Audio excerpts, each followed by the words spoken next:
Welcome to the Jaybefaunt channel. I am your host, James Fauntleroy. So good to see all of you here on this beautiful Saturday evening. Yes, absolutely. Yes, you are here and you are watching me live. The Jaybefaunt channel is available on all major podcast platforms, so go ahead and subscribe to me there. Also part of the Revolutionary Blackout Network, so you can see me on Sundays, Tuesdays, and Thursdays whenever you catch me live. Anyway, while you're here, if you guys have not already, then go ahead and subscribe to my Substack. You guys can go to jaybefaunt.substack.com so you guys are aware and alerted of whenever I have any clips, any live streams, and any articles that I may write. So you guys can go ahead and subscribe there as well. If you have not already, please make sure to like the stream. That pushes me out into the algorithm so that we can get this out to as many people as possible. I really am aiming for that as well. Thank you so much to everyone who has liked already. And if you have not yet, take the poll. We're going to be talking about that as my second story this evening. So I can't wait to get into that as well. It's that, as per usual, whenever I do have a guest, I always make sure to talk to them first before I get to the chat. So hello to all, blanket all to the chat. Good to see all of you here. Now, just to let you guys know, I have my guest with me this evening. He is an author. He is a journalist and a political commentator. Danny Haiphong joins me finally. It has been a long time coming.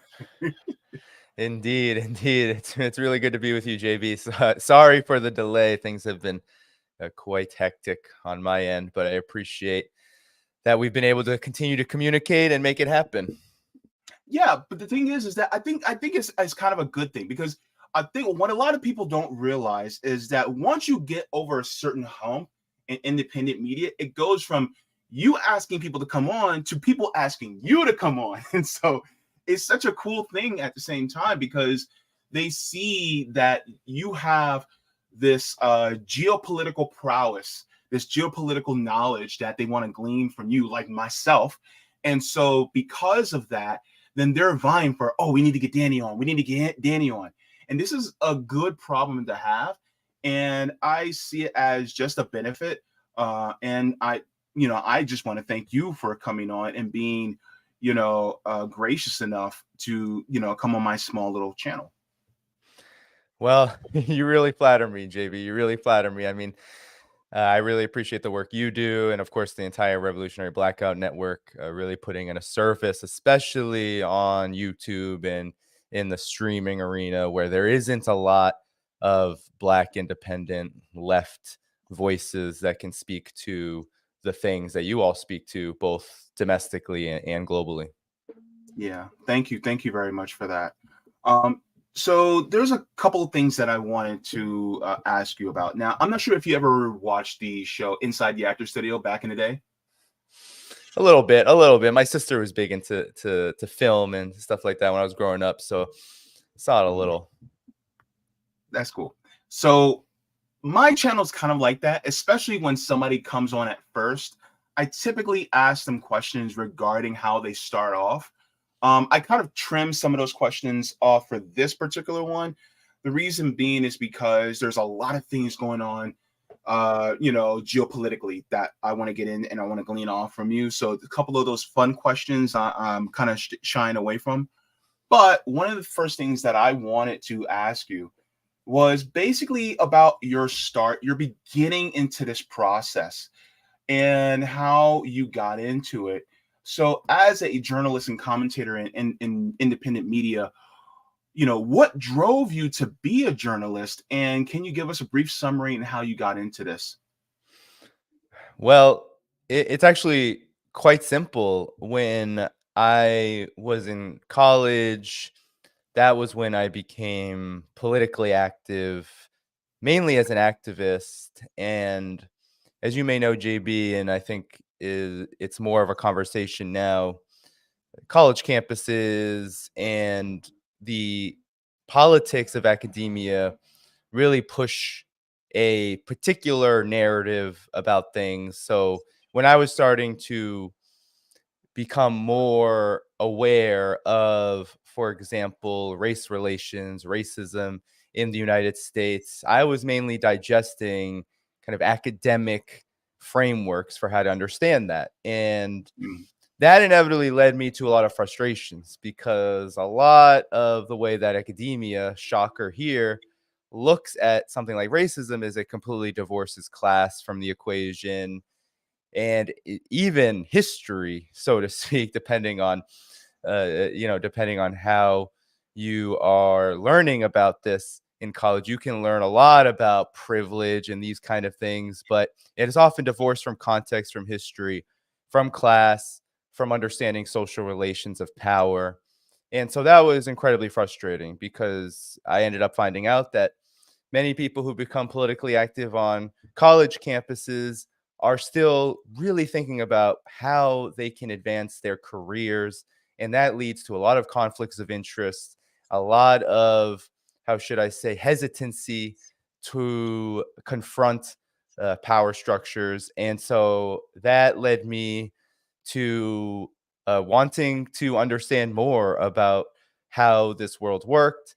Mm-hmm. And it led me to a lot of different arenas. Actually, we're going to talk about Palestine today. And, when I was in college, I was looking and trying to find out where I could plug myself into. And most college campuses have an issue with Zionism, and so did mine. And that led me to find Arab students who were very frustrated, is probably an understatement. And that Mm-hmm. led me to learning more about this. I actually brought Norman Finkelstein to my campus. I went to a college called Skidmore College, and I actually Wow. brought him help. I helped them out, just trying to get money, because I was working in the so-called diversity office at the time, and I was able to help them get some money, because you got to pay someone like Finkelstein to come speak, even Yeah. if it isn't much, because there was a lot of pushback to that. So with all that said, I really got my beginnings in journalism basically as a frustrated activist, because the more I got involved, I interned at a Mm-hmm. labor union in New York City during Occupy Wall Yeah. Street, and I saw all these Mm-hmm. contradictions. You had a lot of like middle class kids trying to figure it out, screaming about the 1% against the 99%, not really relating to the working class as much. And then you had unions not really relating to something like Occupy as much. And so Yeah. I was really looking for, how can I put all of this together? And so then I started studying Yeah. more, reading more. I got plugged into Black Agenda Report. Mm-hmm. And then when I graduated from college for many years, I just submitted to them. And Glenn Ford, the late Glenn Ford, rest in power to him, he published my work, and we built a relationship over many, many, many years. And then during COVID, I needed to make some decisions for my family. I also was going in a different direction with my work. I was starting to think more internationally, feeling like that was more appropriate for my role in this struggle, especially given that there's a lot of contradictions when you write for a publication like Black Agenda Report, and mainly talk about race relations and racism and class and all those things in the United States. So I was looking at, where can I really be of service? And I found that there was a lot to discuss and to educate people around. And the anti-war movement is at a really low point in the United States. And so I Oh, felt like, if I can harness and focus on geopolitics, especially in this time when the US is waging a Cold War 2.0 on China, that would be a more appropriate place for me. And then I went to China, and I saw all of the development and all of what was going on in China. I got to see for myself with my own eyes the discrepancy between what the US says about China and how China actually is. And that mm-hmm. then motivated me to really focus on this Cold War 2.0 against China, Mm-hmm. and also against Russia. So it's Mm-hmm. been a long journey. And I would say that geopolitics really, for me, became important when I started to learn about the NATO invasion of Libya, then the proxy war in Syria, Yeah. and relating those wars to wars before, and then seeing how those wars led us to this moment where the United Yeah. States is It's a engaged in a Cold progression. War against Yeah. Russia and China, and how all of those things are interlocked. So that is kind of where I went. And then I started my YouTube channel, and began to really harness and focus on this area the more that I did it, because I just felt like there was a real gap, especially from a leftist perspective, because to be honest, a lot of the geopolitics community is not on the left. And so it's a challenge to talk to people who are focusing on these things from a leftist perspective without people saying, oh, well, you're this and that, without their McCarthyist kind of baggage coming up, without maybe some anti-communist baggage coming up. So that's been kind of the challenge for me, is how do I move people who are already looking at these questions to a more active direction, to a direction that is more about peace than rather than like choosing teams or something like that, which, I'm not going to lie, I do choose sides all the time, because I feel like it's a duty of anyone who is looking at major conflicts, major struggles around the world, domestically, internationally. It is your duty to take a side, but you got to do that with information, with understanding, with consciousness, and with the principles that I think all too often get lost when we are simply trying to just debunk. Well, no, we have to also have principles behind what we're doing. It is about stopping war, but it's also about being for things. And so I try to bring that to my work on geopolitics, global developments, is we have to also be for something positive, not positive like good, but positive like something is happening in the world and Mhm. it means that it could benefit the vast majority of people. So we should then therefore support that. So that's kind of where I'm at in my work. And that's how I got started, was first Mhm. a lot of writing, about race, about class, about war, about Yeah. how all those things are interconnected, and informing that with my own background as a working class person, and as someone who I just went to Vietnam. I'm just starting to get connected to that side of myself, and understanding how I related to this system over time, and informing then my analysis of world developments with my experiences, and also with, of course, the knowledge, information, background, context, all of that. So I try to bring that to people from a perspective that they don't often get to hear, because we live in a system, we live in a time in history, especially in the US and the collective West as a whole. We live in a time where the information is so saturated with misinformation. We don't have real good sources of information at this time. And we're often told that if it comes from China, Russia, Iran, anywhere else in the world where the US is trying to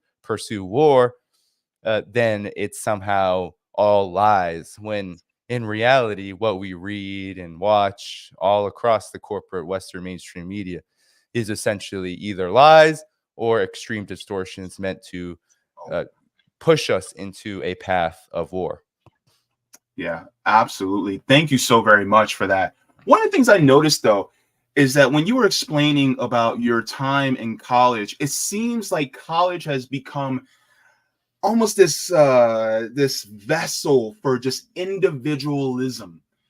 And so you are a person of a very collective mindset. And so you said this just, it's like I'm learning what I need to learn, but at the same time, it's pushing me into a direction that seems very selfish. When in reality, I want to go into a more collective type of world. And so that also translates into your coverage, your writing, and even the way you outlook as far as the way things should be geopolitically. Am I, correct in that? Uh, yes, definitely. I mean, it's funny because a lot of the work I do now is solo. I mean, I get some help from people who are generous enough to volunteer time, Hmm.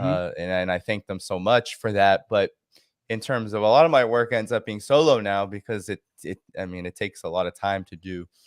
As you probably know now, JB, it takes a lot of time to do this work on YouTube. There's a lot of administrative, let's say, Yeah. awful things that we have to do. Like, for example, I hate coming up with titles. It just drives me nuts. Like, I Oh hate my it. God. It's the Yes, I hate worst. it. And they often end up being extremely simple and probably clickbaity, because my mind is just like gone. Like, I just can't do it. But anyway, Yeah.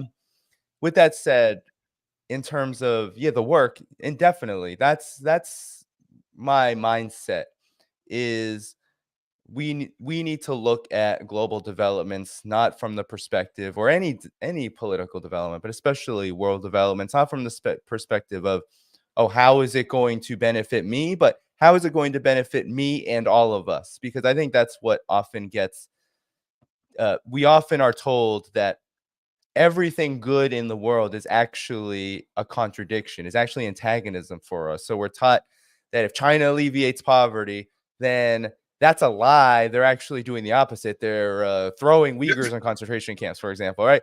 Like Dude, don't get me we're often started. This is told that hilarious. things that are good, like uh, uh, uh, attempting to address a problem on your borders, for example, like legitimate terrorism, which unfortunately people all across the Central Asia, West Asia, and into East Asia, including in China for many, many years, Yeah. they have to deal with, and mainly because of U.S. foreign policy. So when a country like China actually addresses that, and get helps people get jobs, helps elevate their standard of living, then we're told, oh no, they're throwing in concentration camps. So we're often told that things that are actually to the benefit of the collective around the world is actually to their detriment. For example, the conflict in Ukraine is a big one here. We're told that the people of the Donbass republics are being invaded and occupied by Russia, when in fact they were asking Russia to come help them right after the coup, or we should say, really during what transpired during that coup in 2014, the U.S.-backed coup. They asked Donetsk, Lugansk. They all asked. They asked earlier. They wanted an intervention. It probably would have been smaller in scale at that point, but Russia said no because they trusted the Minsk Accords and the whole story there, Yeah. backstabbed. So we're told that something that was actually a collective process is to the detriment of the people involved. And we're told then that the United States, sitting on its high horse, is correct to then uh, uh, foment and pursue a proxy war there so that the United States can benefit, because it's all about the United States. So we're often told all global developments are seen through this lens. I've talked a lot about American exceptionalism, and really what it is, it's Western exceptionalism, because American exceptionalism is an outgrowth of this Western quote unquote civilizational model of imperialism. But the the ideology that says that, well, if you live in this part of the world, then your governments, your societies have the right to trample on everybody else. That is also an extension of individualism, ironically done collectively in many ways. Like, we are often told that we need to collectively support things that are really supposed to just benefit a tiny few people. And Thanks. that, Yeah. of course, is true economically. That's true politically in our elections, which I know you and the RBN folks talk a lot about in terms of how people like Joe Biden or anyone else in the Democratic Party and the Republican Party talk about politics. It isn't about a collective process. And even when it is, oh, get out and vote for us, it's to benefit just a tiny few. So individualism is very helpful here. And I try to reject it as much as possible, though it's impossible to reject it altogether if you just live and breathe the air in the United States. But I try to reject it as much as possible in my work and promote the multipolar world, which really is a rejection of what is called unipolarity, which is just Yeah. a nice, very intellectualized term for US hegemony and US dominance around the world. So I try to promote a vision for the world that is not from my head, it's from what other nations, other peoples, and Yeah.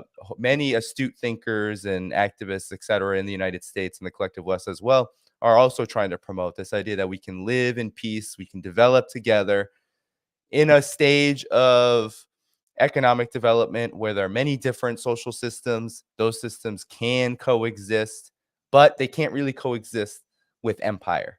So Yeah. that's the kind of world we live in right now. Is we live in a time where empire is not allowing the coexistence of a multipolar world, because it sees a multipolar world, it sees any kind of collective process any kind of multilateral mechanism, BRICS, Belt and Road Initiative, we can go on and on. All these multilateral mechanisms are threats to U.S. hegemony, and they must be eradicated, however slowly or however quickly they can be. And that's, and that's kind of the contradiction I try to highlight a lot, because I think it does relate to everything. Like, we can really then understand more social relations at all levels if we can understand it from that level. And it's something that I don't think we get to talk about a lot, especially in our day to day, where life is becoming harder and harder and harder in the United States and Europe and the West, in the English speaking world, we could say.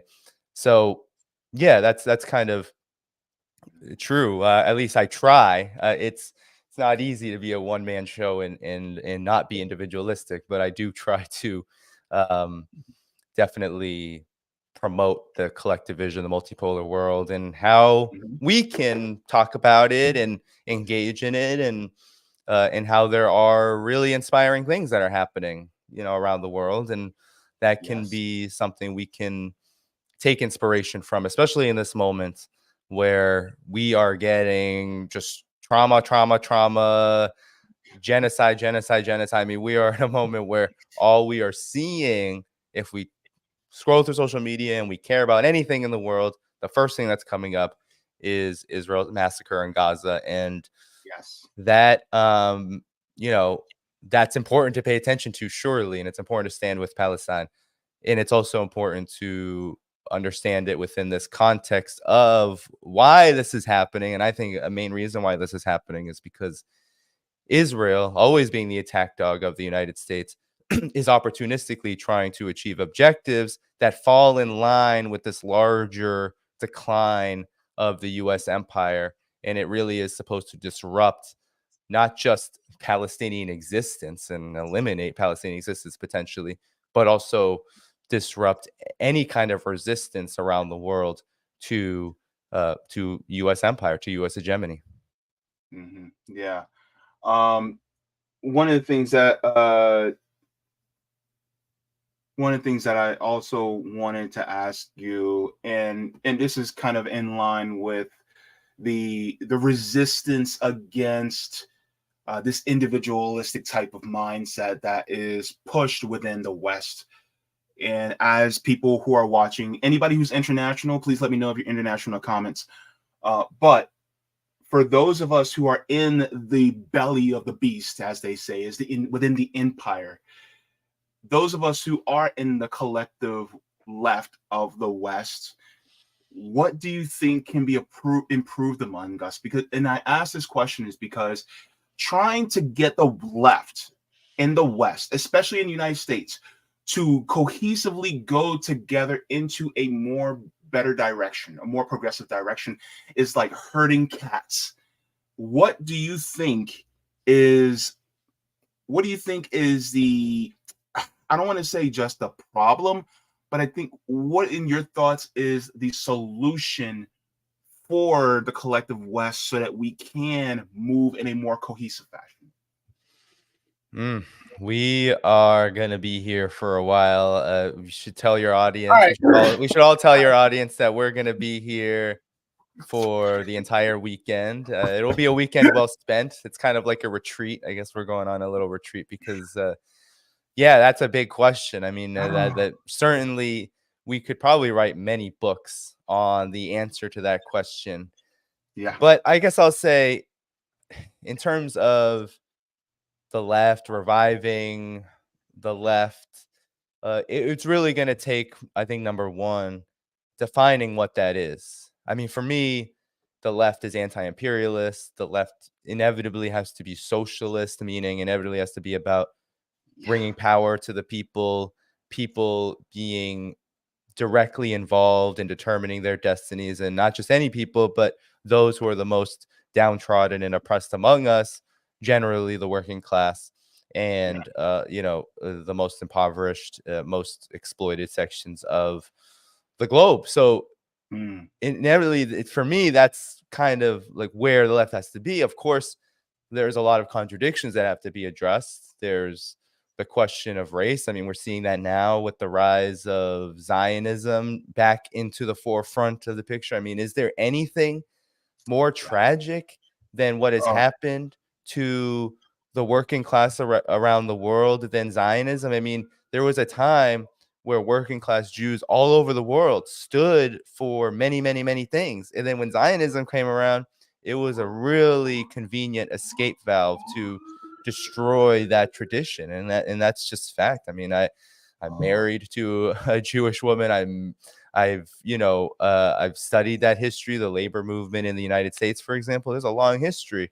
The Soviet Union, for example, was a huge, yeah. um, I mean, the Soviet Union defeated the Nazis, but they also defeated the pogroms and the widespread anti-Semitism that was just endemic to the semi-feudal czarist regime before the Soviet Union came to be. So there was this tradition on the left and on the Jewish left in particular of really standing for peace and standing in solidarity with other oppressed groups. And Zionism was a really not just convenient, but an intentional way to kind of destroy that legacy, divide it up, carve it up, and literally do so, of course, as always has been throughout the history of Western so-called civilization, is to carve things up, carve land up, and then, of course, to divide and conquer oppressed people all over. So Zionism is one of the biggest examples of that.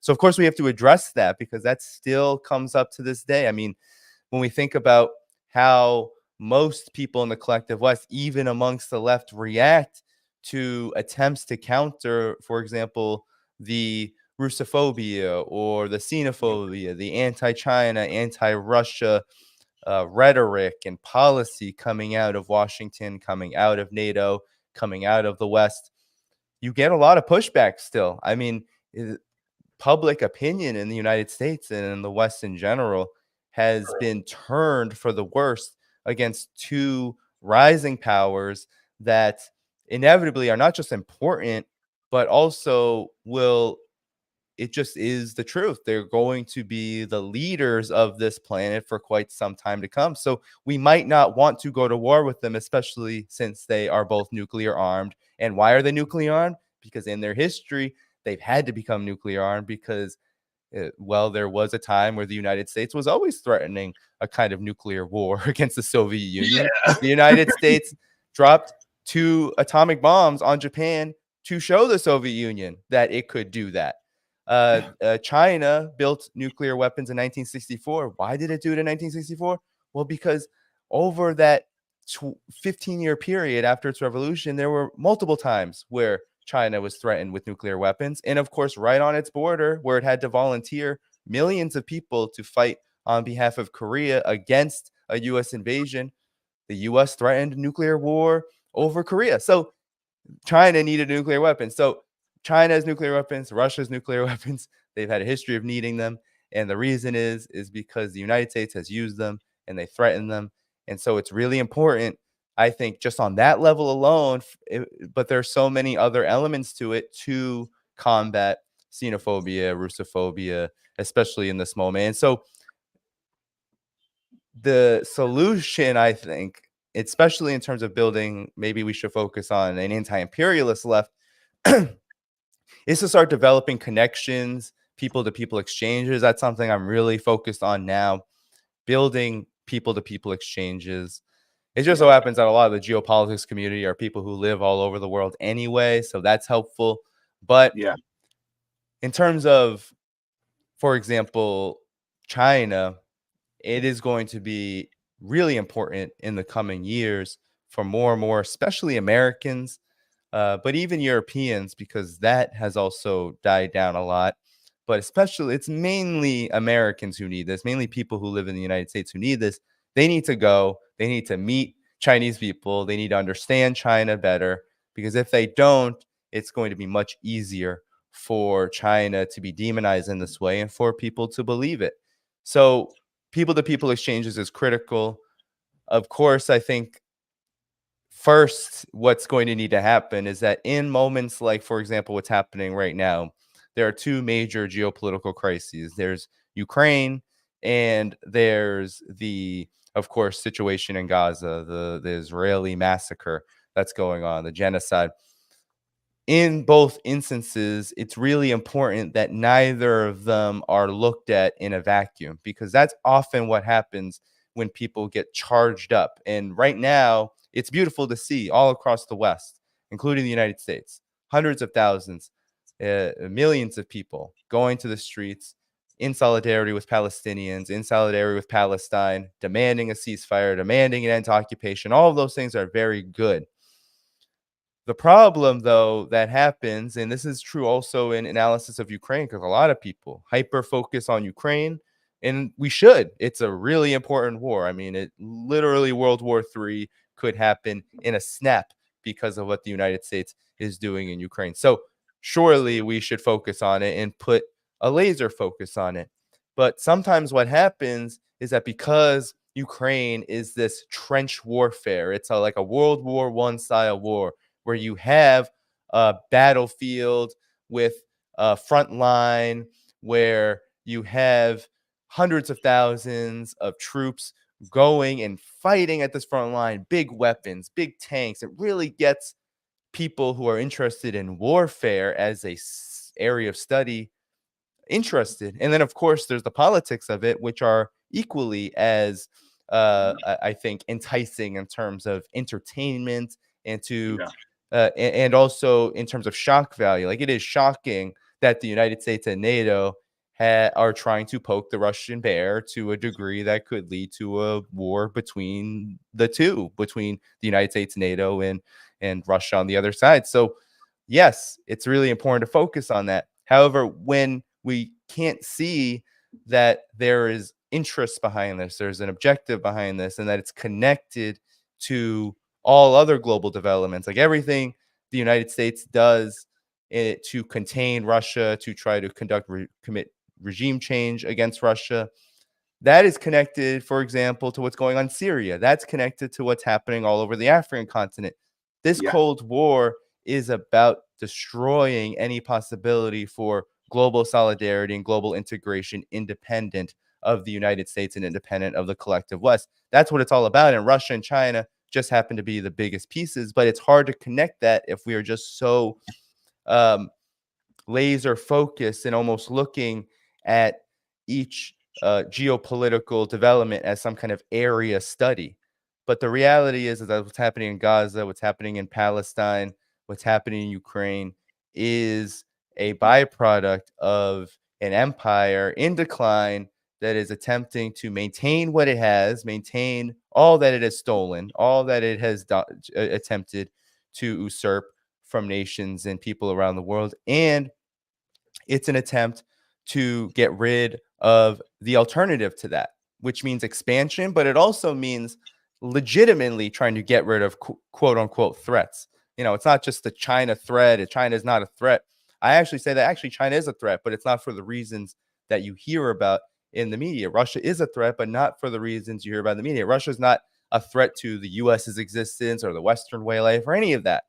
But Russia and China represent an alternative, which therefore forces the United States and NATO to prove their legitimacy. And guess what? When you have choices, you might make a different one. And that's what's happening all across the world, Africa, Yeah. Latin America. They're making different choices. They're saying, okay, well, we've gone through decades, if not centuries, of being under the gun and thumb of the Yeah. West. Why wouldn't we work with Russia and China when they're on the rise, when their economies are offering more, when Russia has state of the art military assistance, China has state of the art infrastructure and economic development assistance? Why wouldn't we work with them? It doesn't mean we reject the United States, which is true in Latin America, most of Africa, most of Asia. They're not rejecting the United States out of hand, because that often comes with consequences. But they're saying we want choices, we want diversification, we want sovereignty, and China and Russia are respectful of that. In the United States, and of course, its European so-called allies are not. And so we, I think, need to highlight that contradiction more. I think if the Western left, or the left in the West, maybe we should call it, because the Western left, I think at this point is a slur, because of how terrible it is. um, but people who identify as left in the United States will need to define what it is. It needs to be anti-imperialist. I think it needs to be Yeah. socialist.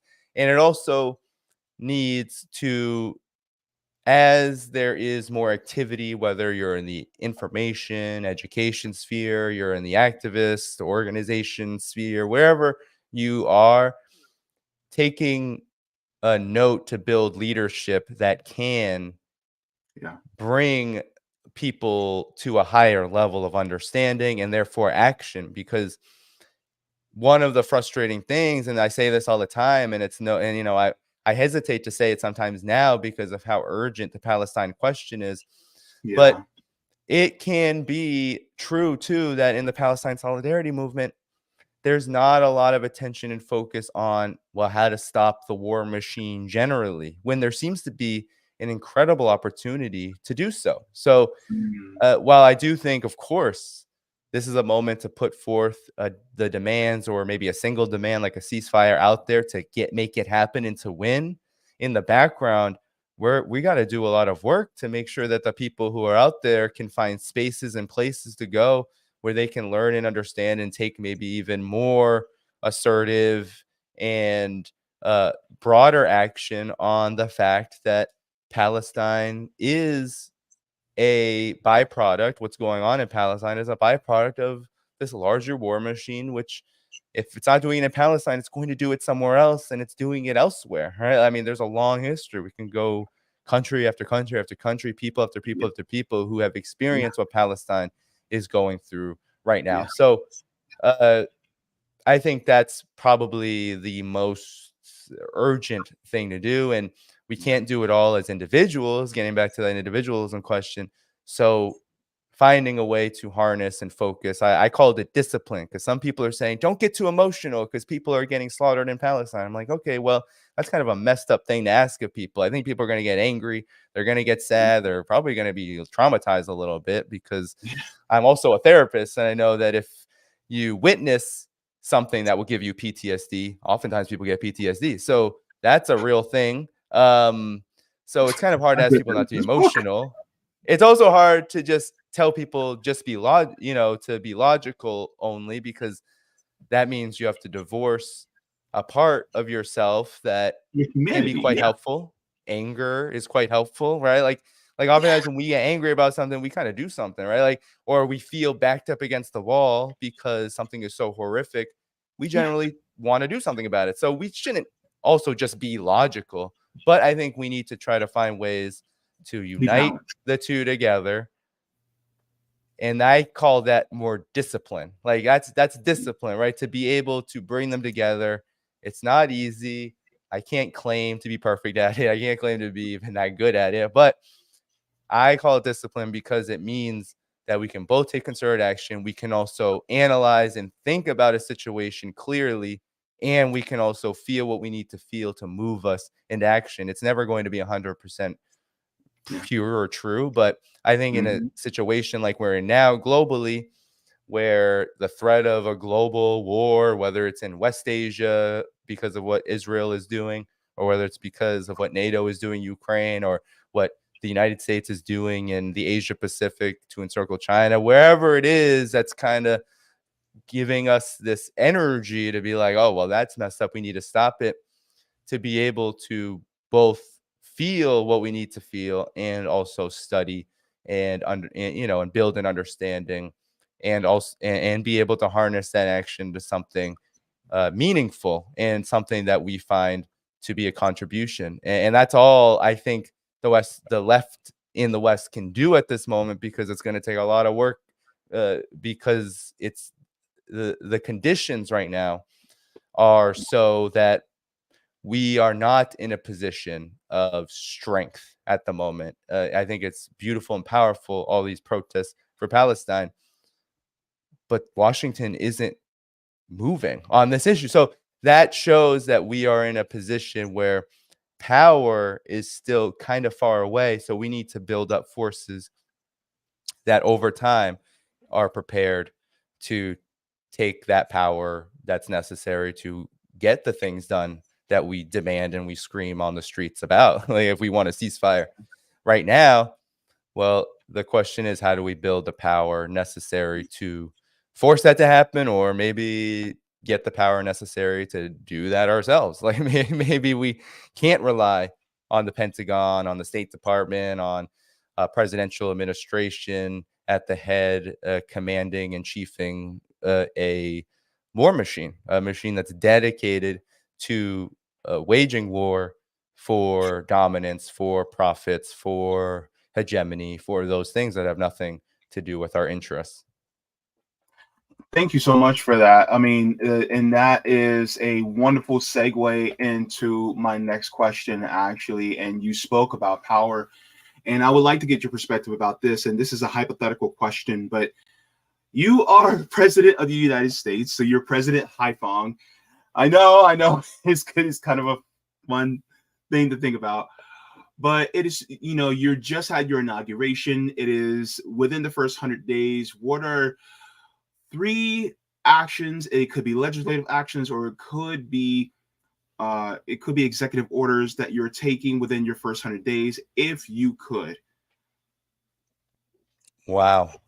Well, I think first would be to end all aid to Israel. I mean, at this moment, if we're talking about today, it would be ending all aid and assistance to Israel, and then convening a uh, uh, I don't even know what you would call it, but convening an emergency uh, uh, diplomatic mission to that part of the world, and immediately gathering all the countries involved, all the forces. So, sitting with the axis of resistance and sitting with all the other countries and saying, well, what do we need to do here to repair this situation? I think that would be probably the first thing in this moment. Secondly, I mean, it's hard not to say dissolve the apparatus as it is and begin the process of instituting some kind of direct democratic structure. So, however, to elect someone like myself, it would probably take a massive social movement. So, finding ways to ensure that the political structure of the United States involves, matches, and has those forces be the who's in charge, whatever that is. I don't know what that would look like, but probably then immediately doing that and creating a program that then addresses some fundamental questions. I think we're gonna one. If I am president, there's probably a literal civil war. So the ruling class is probably out of control. They're probably trying to stage a coup. They're probably trying to destroy the movement or the movements that brought someone like myself to power. So so immediately after empowering the forces that brought me to power, figuring out with them, how do we deal with them? How do we disarm the Pentagon? How do we ensure that the corrupt and absolutely repressive police apparatus in the United States is dismantled? How do we imprison all the spooks and vet them for what function could they play now here in the future, whether they have to like rot in prison or whether they can actually contribute something to the society. And then it will be a long process of kind of doing what I said about the Palestine situation, right? We probably have to do that all around the world, since the United States has culpability in the destruction, the impoverishment of the entire world. And hopefully this will probably take many months, if not years.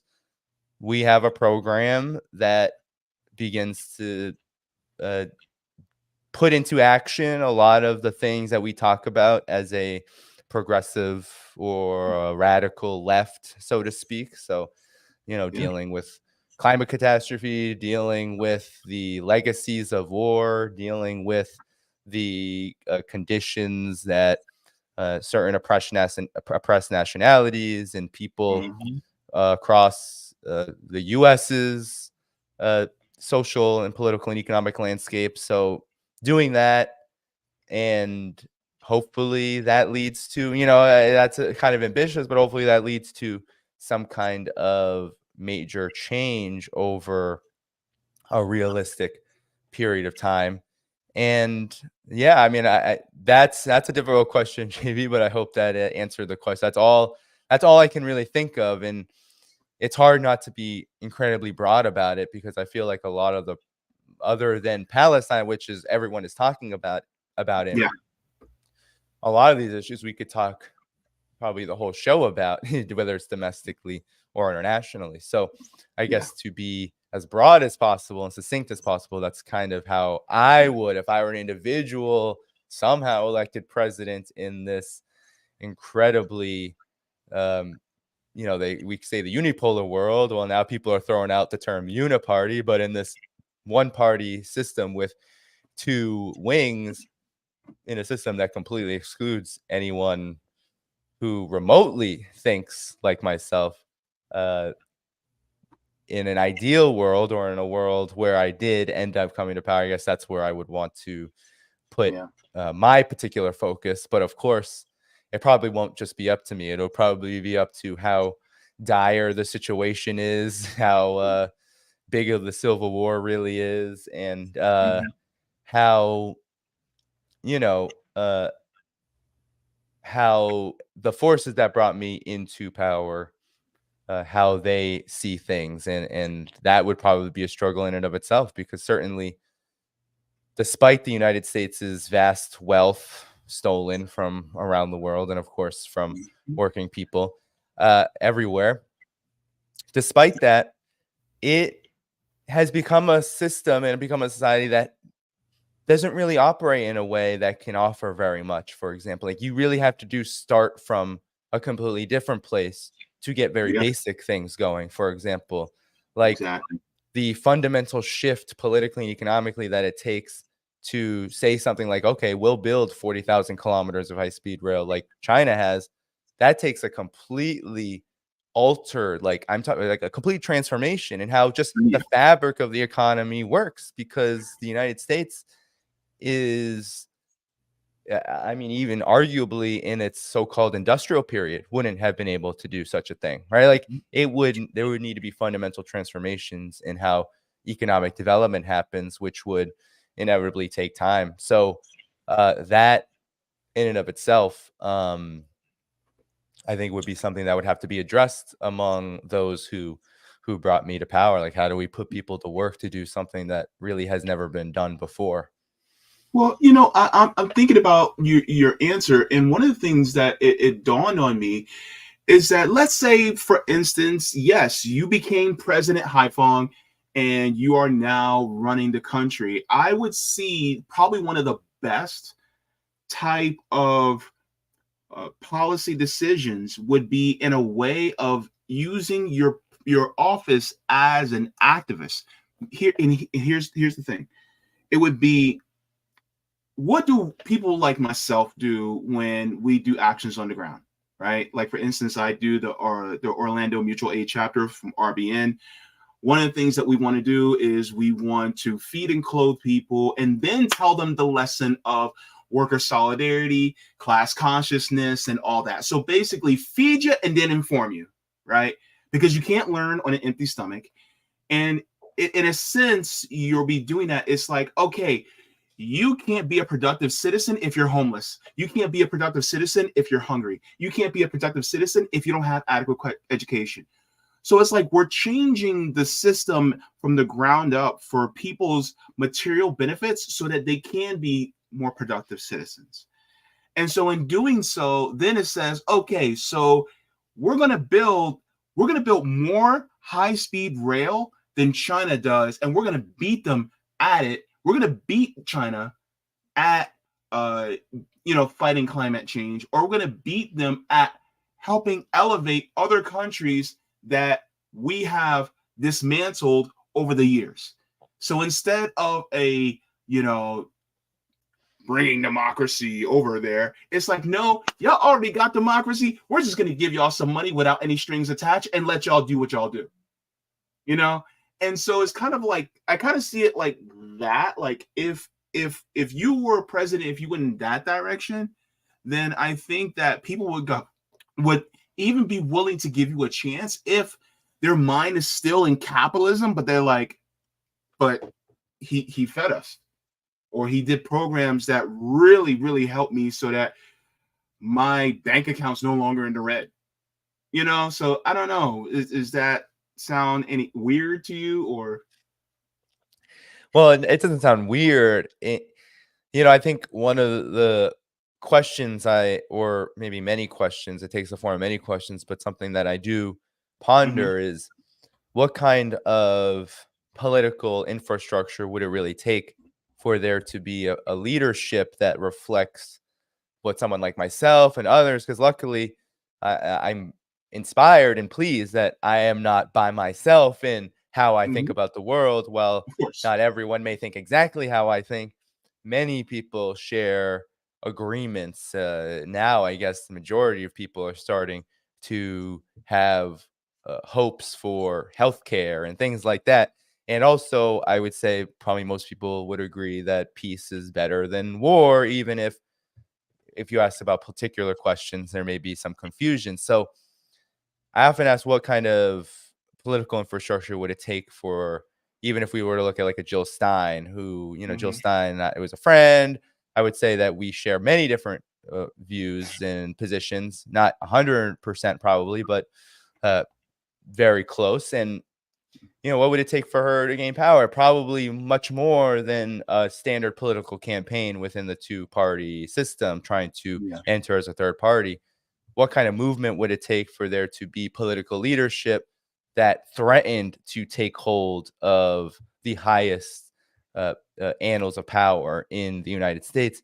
And this may sound quite radical, but it's probably going to take not just a peaceful movement, but it's probably going to take a large force of people willing to defend that leadership, not just myself, hopefully. Hopefully, it's an organization of yeah, many people uh, to defend them from repression and to kind of force the issue. Like it will take, I mean, the United States, when I say civil war, like I did earlier, I really meant a class war, and it's probably going to take some kind of violent form at some point.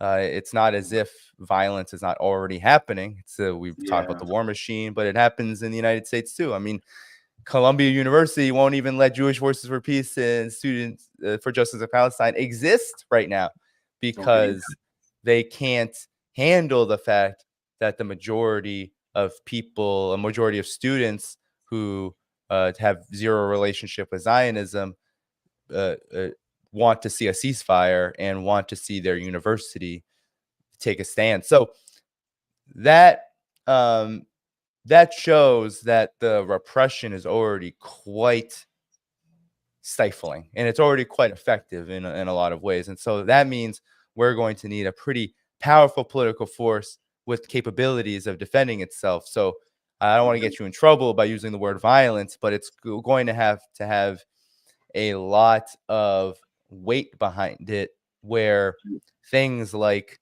police repression, censorship, these kind of things can't derail us. So that's what I always think about is how do we get to that point where we do have, and it doesn't even have to be a, it's not like we're talking about a vast majority of people, but we're just talking about a good number of people who are willing to sacrifice, take risks, and be able to um, build a tight knit kind of organization that can develop the leadership that people can start to begin to trust, yeah, and dare I say, like, um, become almost like a Hezbollah like organization, like an organization that people really trust. It didn't start yeah, out with a lot of people, but now yeah. Hezbollah is one of the most powerful Black Panthers, organizations, political organizations, Black Panthers in the yeah, United States, Hezbollah abroad, forces like that. I mean, these are organizations with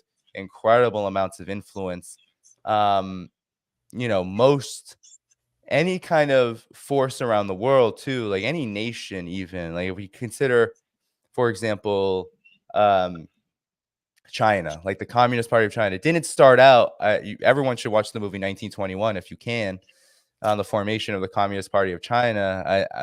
I watched it on a plane back from Shanghai. I'm not sure if it's available on streaming services, but if you are able to find it and get it, you should, because it shows how it started out with like a dozen people, trying to escape the in Shanghai, which was basically foreign occupied at that point, Western occupied, trying to escape the repressive Western forces, the collaborators within the Chinese nationalist government. Like, that is how most things start. So how do we get to a point where we start from there and start to build an organization that's able to develop leadership that can then build trust with the people, and then it comes to a head? I mean, that's kind of like a formula that's in my head, but it takes, in this moment, I don't have any answers for how that exactly happens.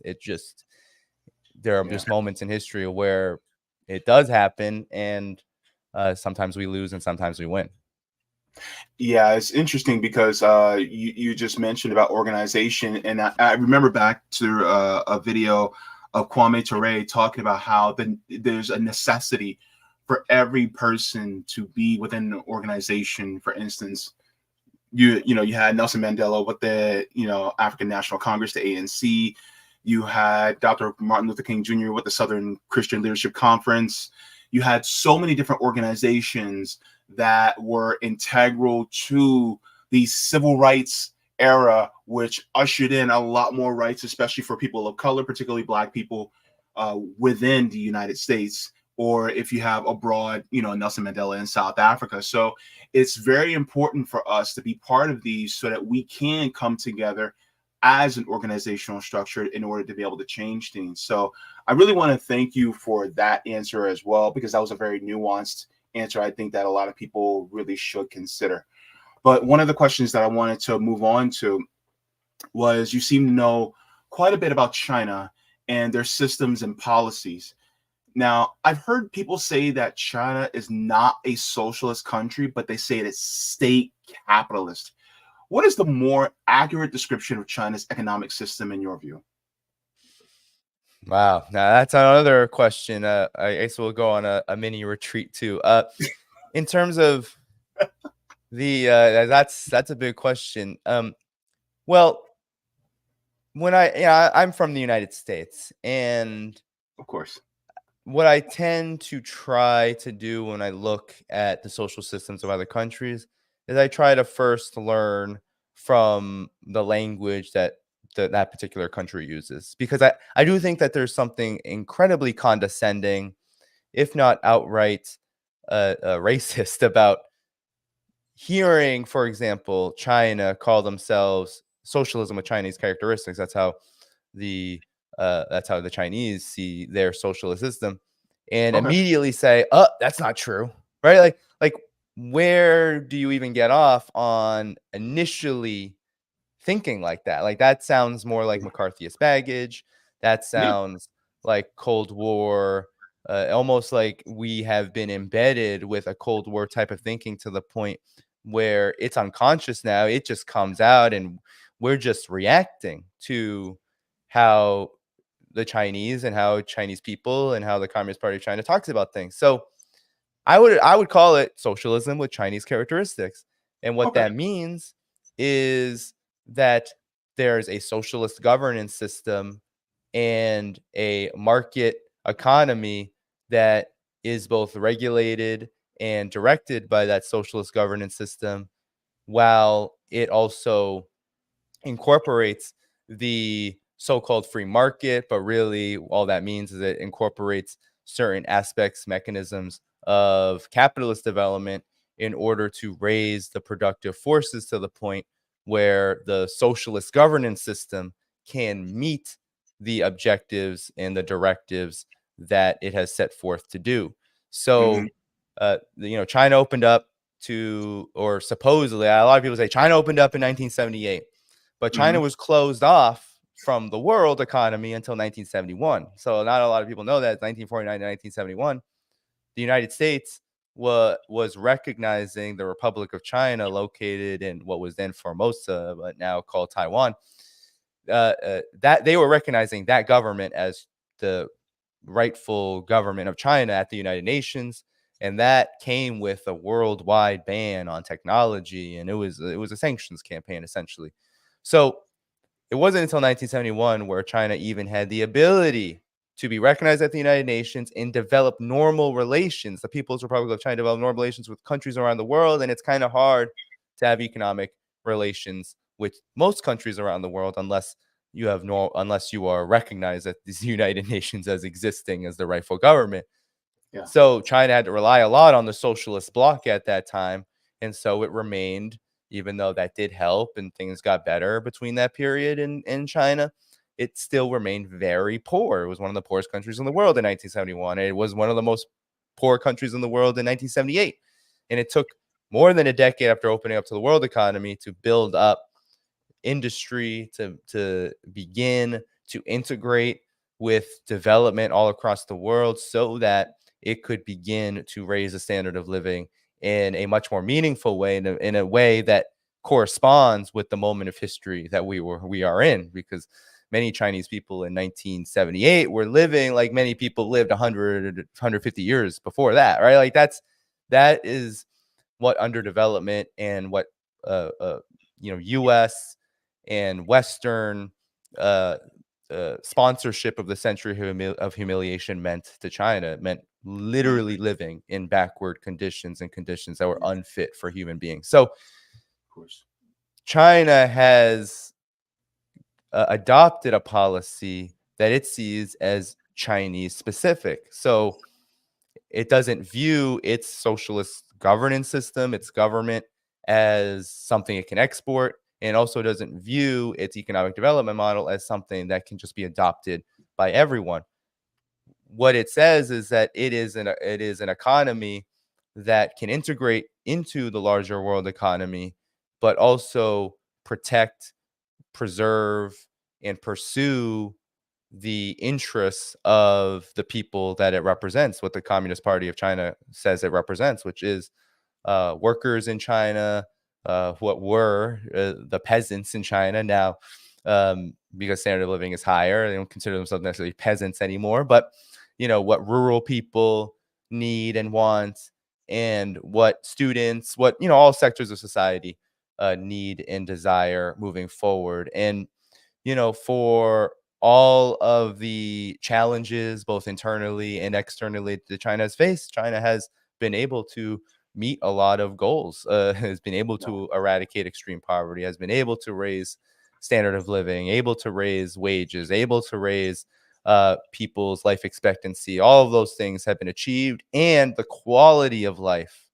right? Like the quality of life has become higher and higher. You often hear in China, it's the largest middle class. I kind of dislike that term because China is such a diverse society. Just like many modern economies have people who are workers who work in industry, people who work in tech sector, who are more like professional classes. Like China has all of that, similar to the United States, but they all get lumped into the middle class because they're making more money now. And so that that has been a really wide-ranging goal. China has made many gains also in the environmental sphere, what it's been able to do to clean up pollution in its cities, which was a huge problem after reform and opening up, required rapid energy use, coal use, etc., in order to ensure that industry could be developed really, really, really fast. Now it's starting to, I mean, it's accelerated to the point where it's the world leader in things like renewable energy.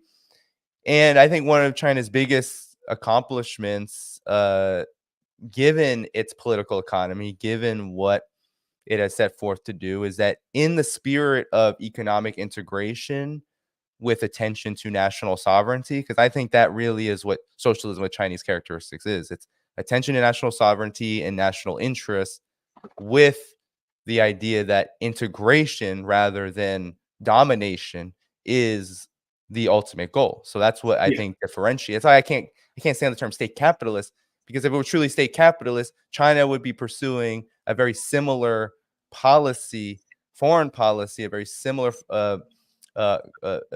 trajectory as a lot of Western countries ended up pursuing over the course of time. Because China, you could argue, oh, well, China was in like a feudal state, was in a very backward space, and then it used capitalism to develop really rapidly. Well, if it's just capitalism, why doesn't China behave like Western countries did when they were in a similar situation? You could even argue that why doesn't it behave like India does? India is a much better comparison because India was a colonized country. The British, committed genocide, did all those things in India. Then, independence came in the mid 20th century. And since then, India has remained much poorer than China. There's a lot of talks about India replacing China. Not going to happen because a lot of India's very marginal industries rely on China's economy because China can provide the outputs and the inputs that India needs to even build what rudimentary industry it has. So India is a great comparison because the standard of living in India is lower, life expectancy is much lower, and the behavior of the Indian government, for example, look how it's behaving with Israel. Like India's government, because it has this Hindu nationalist kind of orientation, it thinks that it has allegiance to Zionism, right? Like Zionism is its brethren, according to the government of India. Absolutely, absolutely ridiculous. Because I would love to see a delegation from India go to Israel and see how welcome they really are. But nonetheless, India is a great example because India kind of has a Western mentality in a lot of ways, politically and even economically, despite its hedging with multipolarity and its attempts to, it has to have a good relationship with Russia, and it's attempting to assert some kind of sovereignty. I don't knock any of those things. I think those are conditions born out of a world situation that demanded them. But in terms of how the Indian government operates policy wise and operates domestically, internationally, it's a great example to use because India's situation is a lot more dire than China's is, yet they came from very similar places and even gained independence at very similar times. And yet we call China state capitalist. In India, I don't know what people call India, but maybe people just say India is capitalist.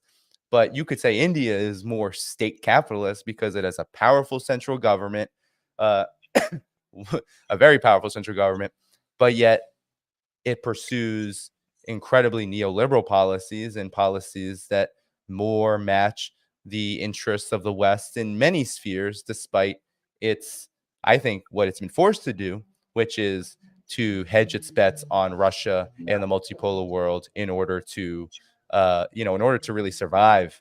Because if India really truly did embrace the West full stop, it would probably be destabilized by now. So I think that's a good way to frame where China is that China, it has a socialist government and it has an economy that meets socialist directives using the tools that it can use, because it obviously can't use all of them. It can't be entirely 100% capitalist, because if that were the case, standard of living in China would not rise.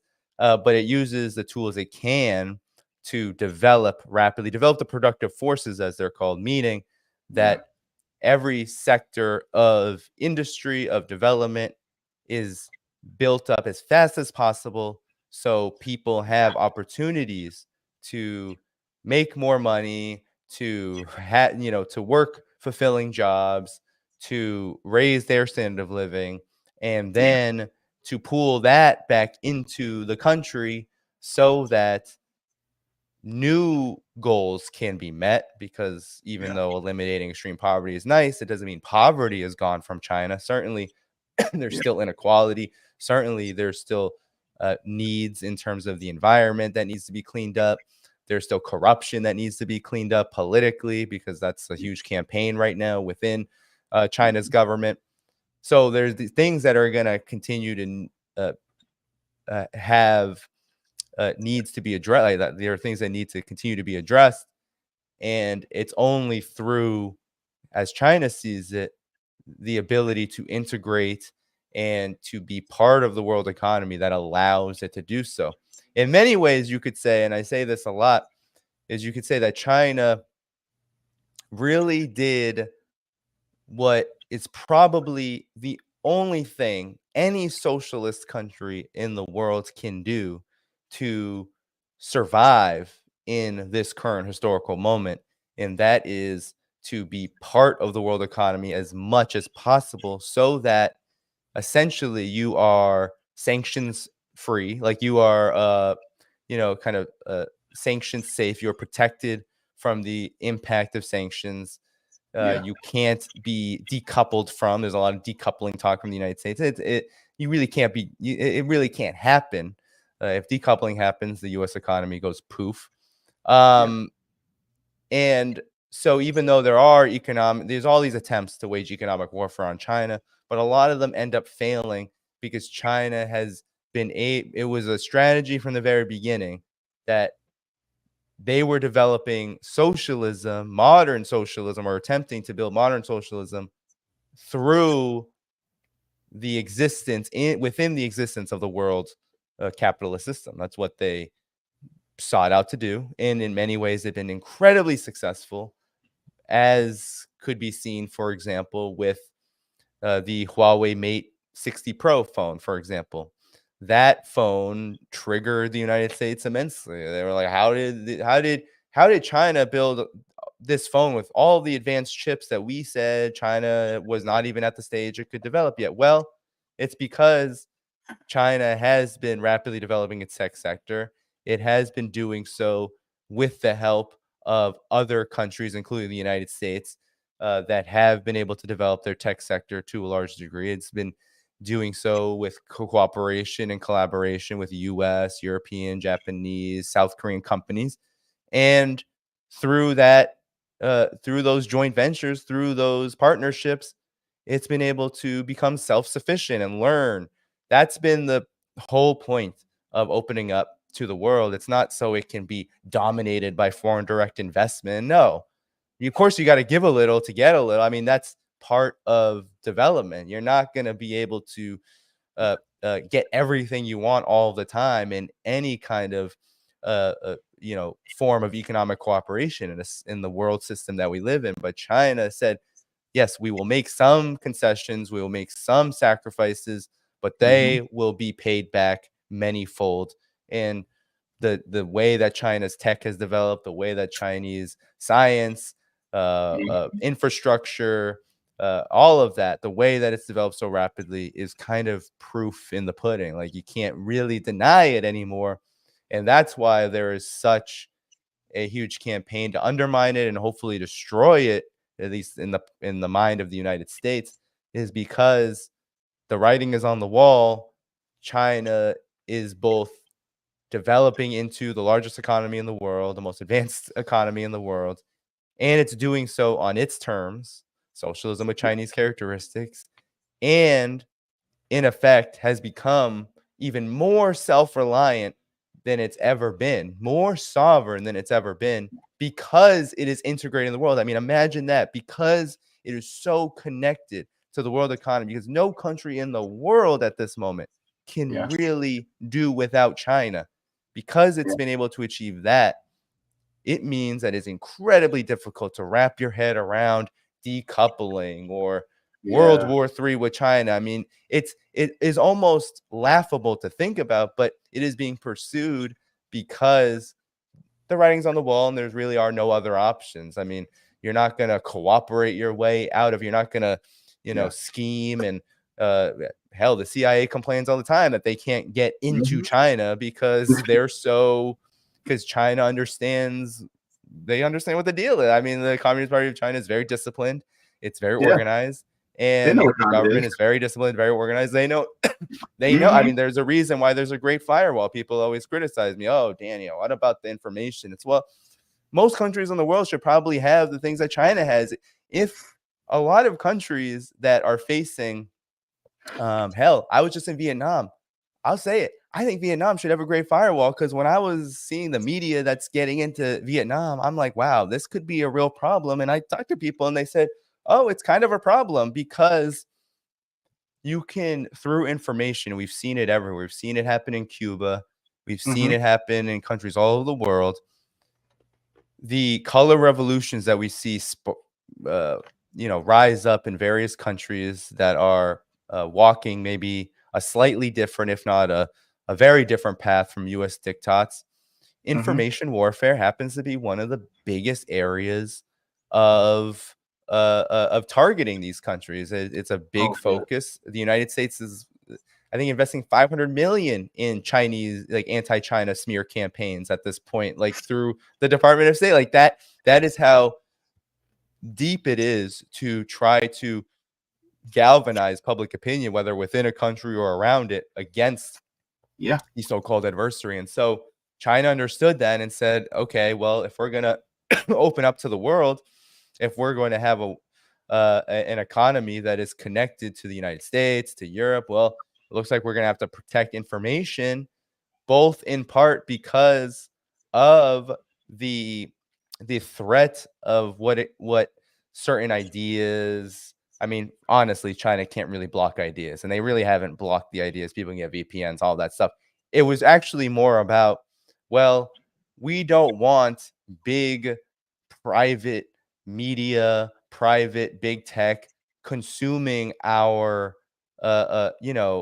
country, because if that were to happen, well, how could we build our own? Because that's a big part of the Chinese economy at this point. I mean, the Chinese economy runs on its own apps. If I've been there twice now, and I have bared witness to how ridiculously complex it is to be someone traveling from abroad to China and trying to get things done without having an understanding of these apps. Like, now I'm lucky I'm on WeChat, but even to pay for things, to get cabs, things like that, like, you've got to be on many different apps, and these apps are huge.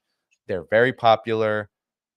Most people, for example, people are not really that interested in watching YouTube because they can watch Bilibili in China. They're not really interested in a whole lot of social media platforms because they have WeChat, and WeChat is basically like a one-stop shop for most social media. So, TikTok, they don't want the Western version of TikTok. They have Douyin. So they don't need, they're like, we don't need that. We have our own.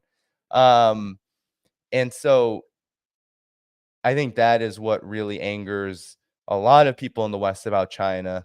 It's why labels like state capitalist come up. It's really just a way, for, in my opinion, to just undermine the Chinese position. And for me, I think if we're going to be astute analysts of the world situation, well, we're going to have to, especially from the West, we have to soberly look at, how does China talk about themselves? How does Russia? How do these countries talk about themselves? Yeah. And understand it as, it's not perfect. I mean, certainly there are issues with the Great Firewall. There are issues with Yeah. all the things that I'm discussing. But if we don't understand it and we don't respect it, and you say, hey, that's their process, that both has benefits and probably has drawbacks, but that's for them to figure out, then we can't be prepared to defend China and that, and by extension ourselves, from the propaganda war that we are constantly being bombarded with when it comes to China or any other country that the United States is looking to weaken, contain, overthrow, etc. Yeah, one of the things that I was thinking about in regards to the whole China state capitalist versus actually China is socialist with Chinese characteristics is I look at socialism like chicken. And stay with me here. I love If it I because I love chicken. Okay, me too. So if you take chicken and you ground it up and you put it into a patty and then make it into a chicken burger, is it any less chicken than a chicken breast? Nope. If I make chicken cacciatore, is it any less chicken than a chicken breast? If It's I not my take chicken, favorite, but but it's like if I make chicken meatballs, is it any less than a chicken breast? If I make compound chicken, is it any less than just a chicken breast? And so if I make chicken shish kebabs, is it any less?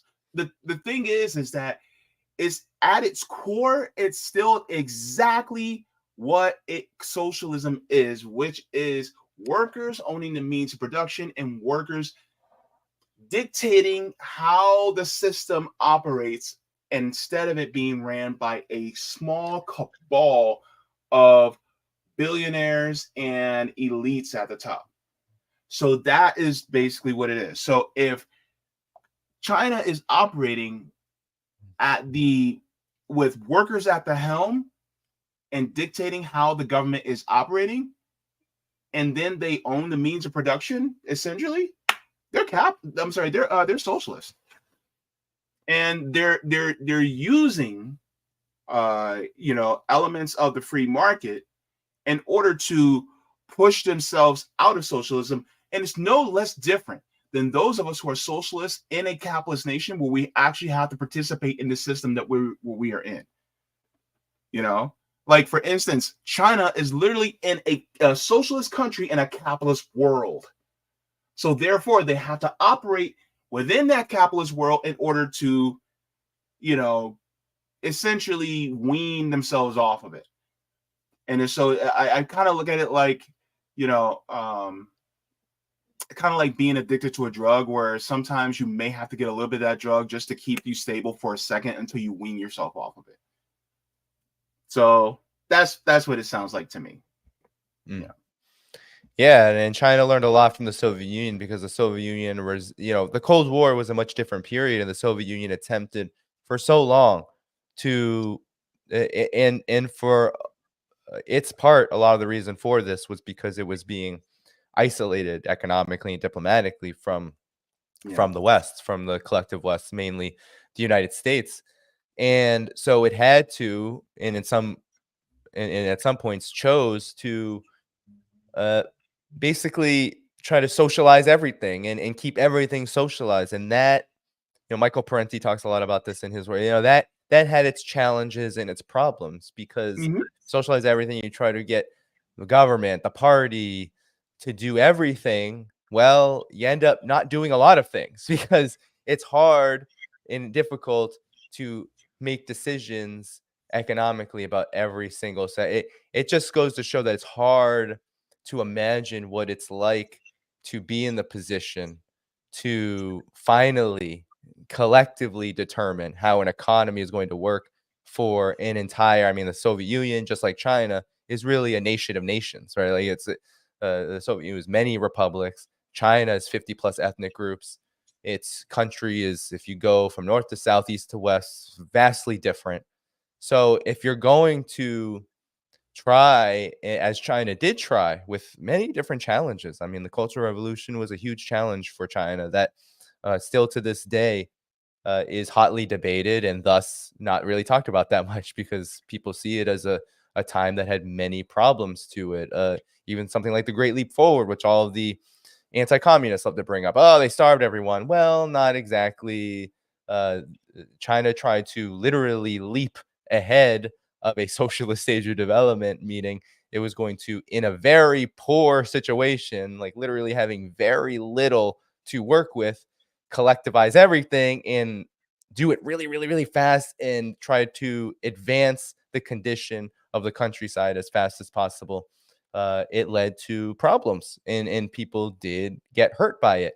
But people chose to do that because, well, if you lived in the countryside in 1949, 1950, 1951 China, you'd probably want to move really fast out of that situation too, because people were living on literally nothing. The conditions after the revolution were that people were hungry, people were starving, people didn't have much to eat, people didn't have money, people that, people didn't have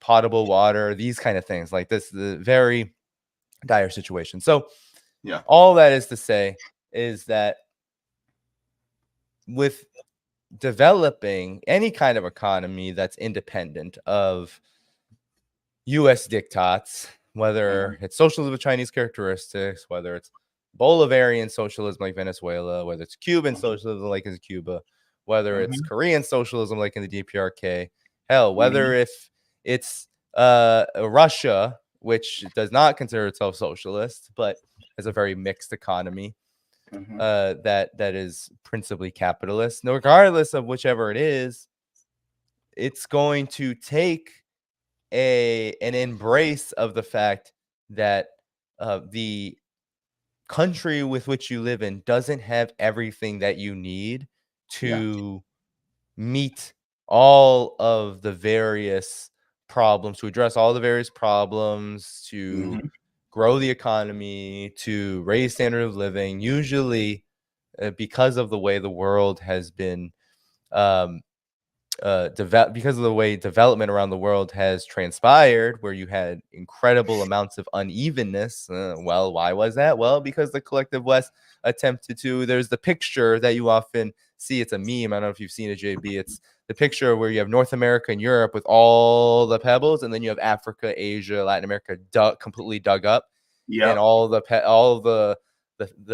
that's been dug up is in Europe, in North America. Well, that's because that's how history has moved. And that is what people in the global South have been fighting against for many centuries now. And so that reality still dictates. I mean, hell, you have Russia talking today about, they say colonialism all the time. Right? Putin is talking, calling the West colonialist.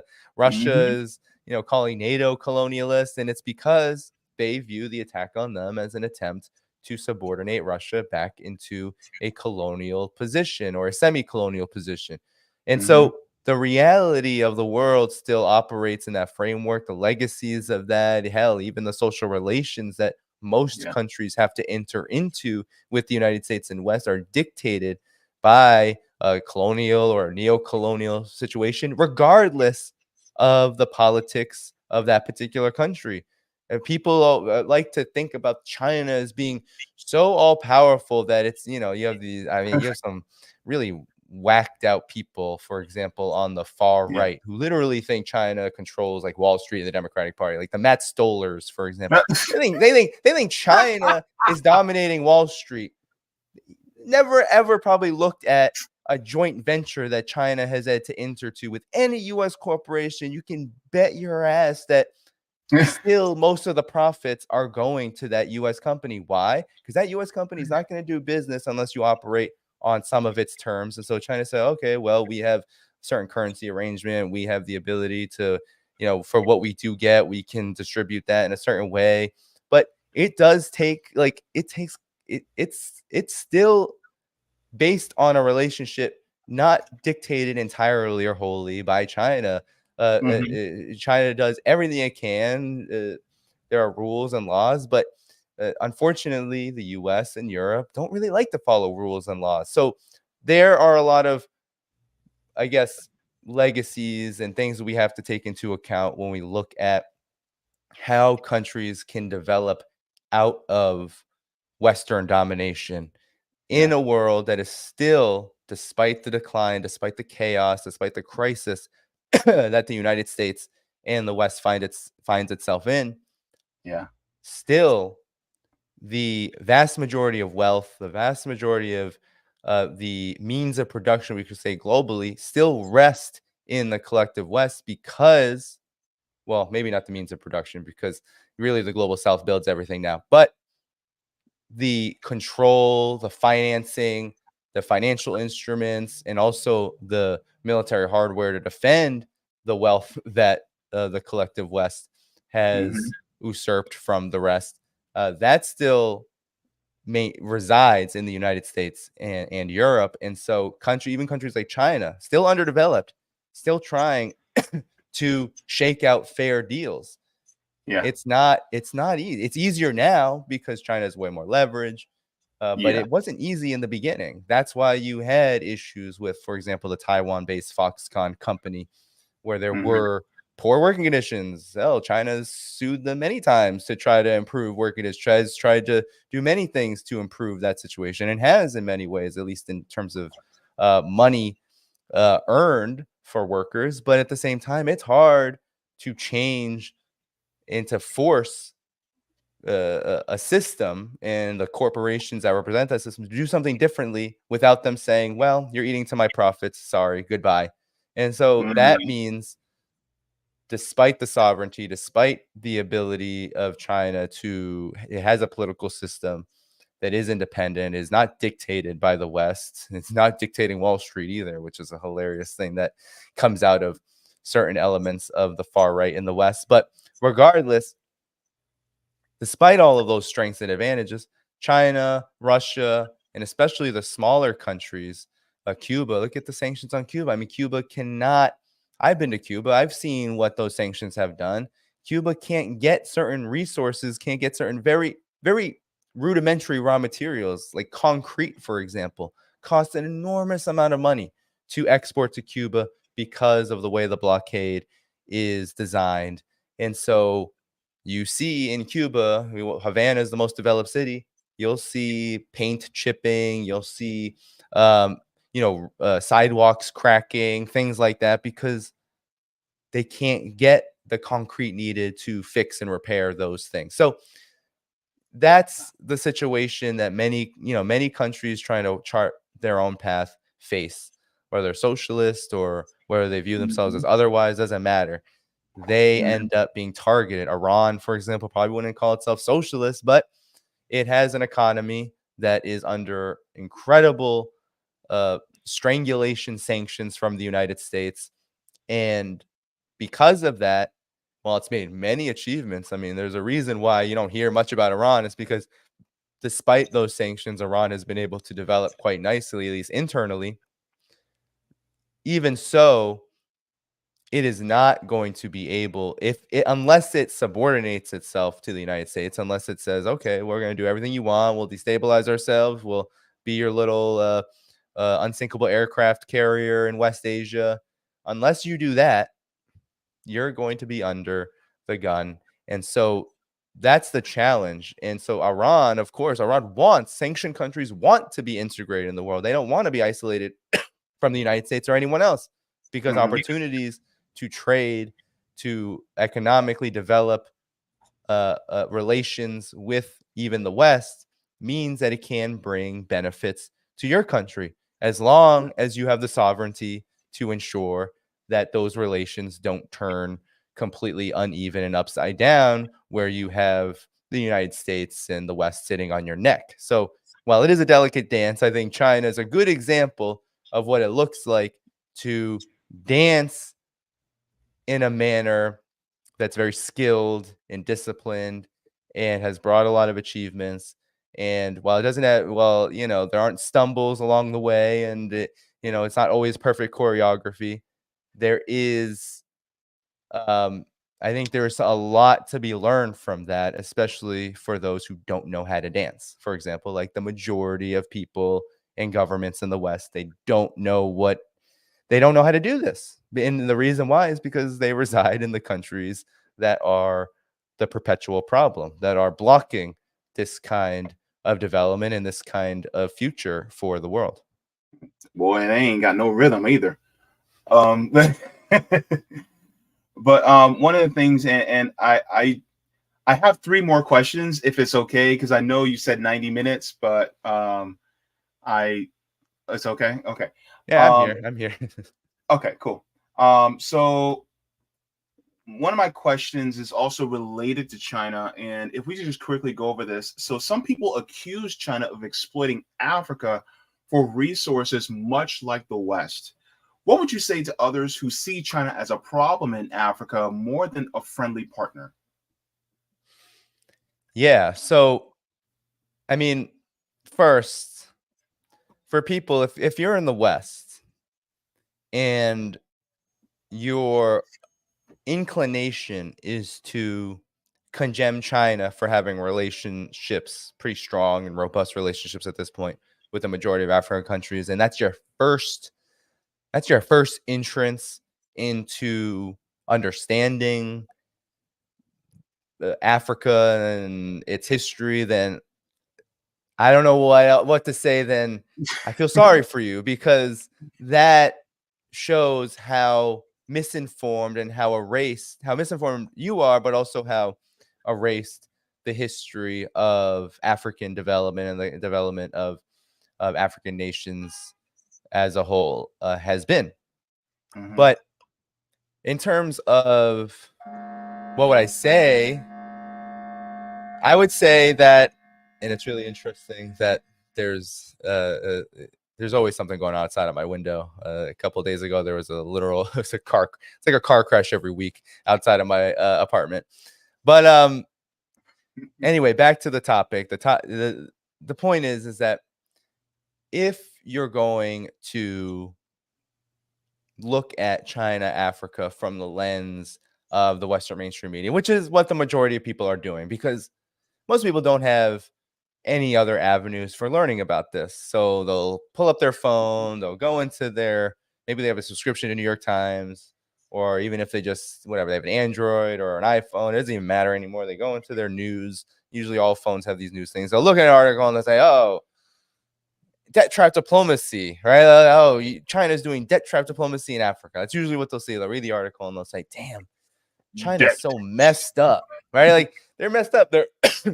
They are impoverishing the African continent, African nations, using loans and assistance and development assistance. And what's interesting is that the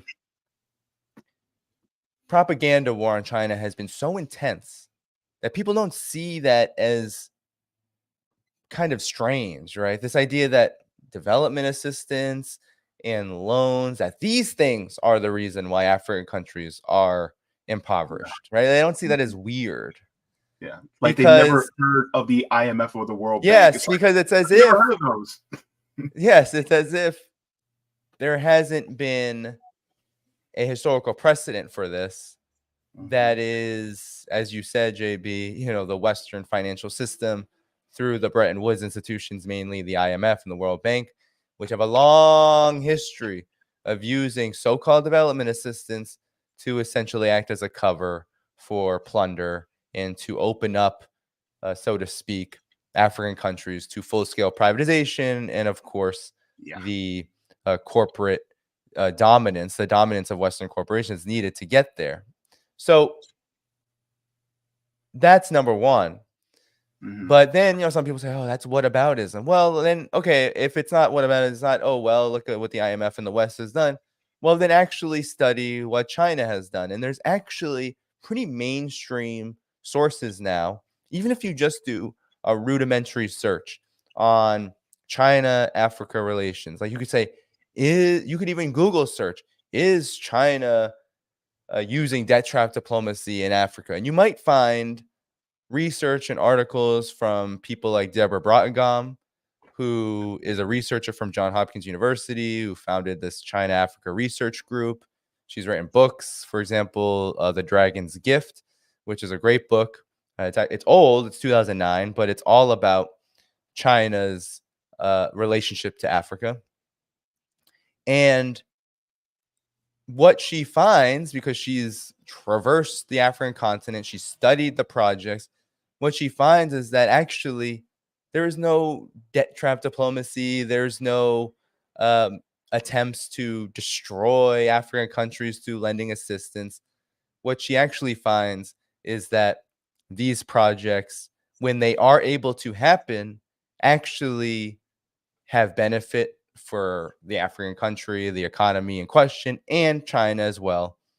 And they mainly focus on irrigation and developing agricultural advances and because a lot of the African continent is still very rural and agrarian, developing electricity and things like that on the African continent, railways, etc.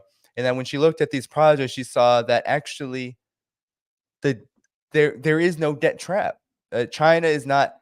Most of the loan arrangements, most of the agreements actually have pretty specific clauses and conditions that allow these countries to have huge grace periods, low interest, and even in some instances to have those debts forgiven entirely when certain circumstances come up. And we saw that China forgave, I believe it was 19 African countries' debt 17 during the countries. COVID. Yeah, 17 countries during the COVID-19. Oh, there it is.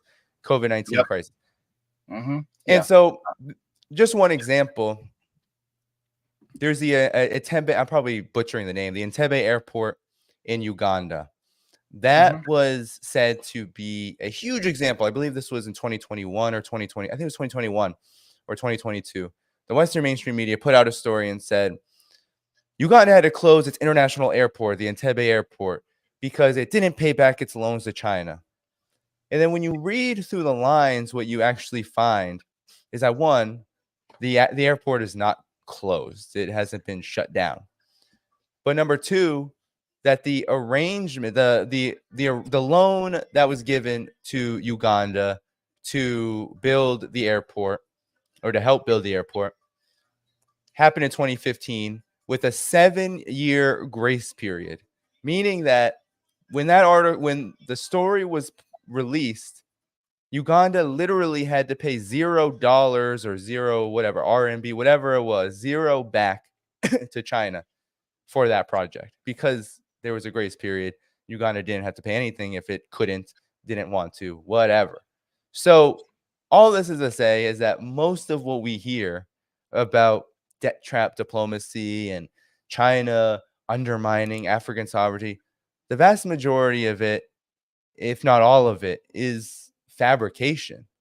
And the reality is that for whatever complexities there are in China-Africa relationships, unevenness, issues of any sort, it has to do with the fact that in any kind of partnership, some things are going to be done better by one country, and some things are going to be done better by the other. And sometimes it's not a good fit. So Deborah Brautigam found many instances and when she talked about projects in her book, many of like abandoned projects, like China would help build, for example, in Sierra Leone, like an irrigation a project to help develop farming there. She would find, oh well, a year or two later, after the Chinese left, the project was not happening anymore. Like why wasn't it happening? Well, because there were government issues, internal politics, because there was without Chinese assistance, there wasn't the ability to maintain it. So there's a lot, whatever issues do come about between China and African countries that it does business with, those issues are because each country is navigating their own strengths and their own weaknesses. And it's not a matter of is China trying to steal everything. Certainly the relationship is mutual is benefiting China because it is about both sides, China and whatever African country in question.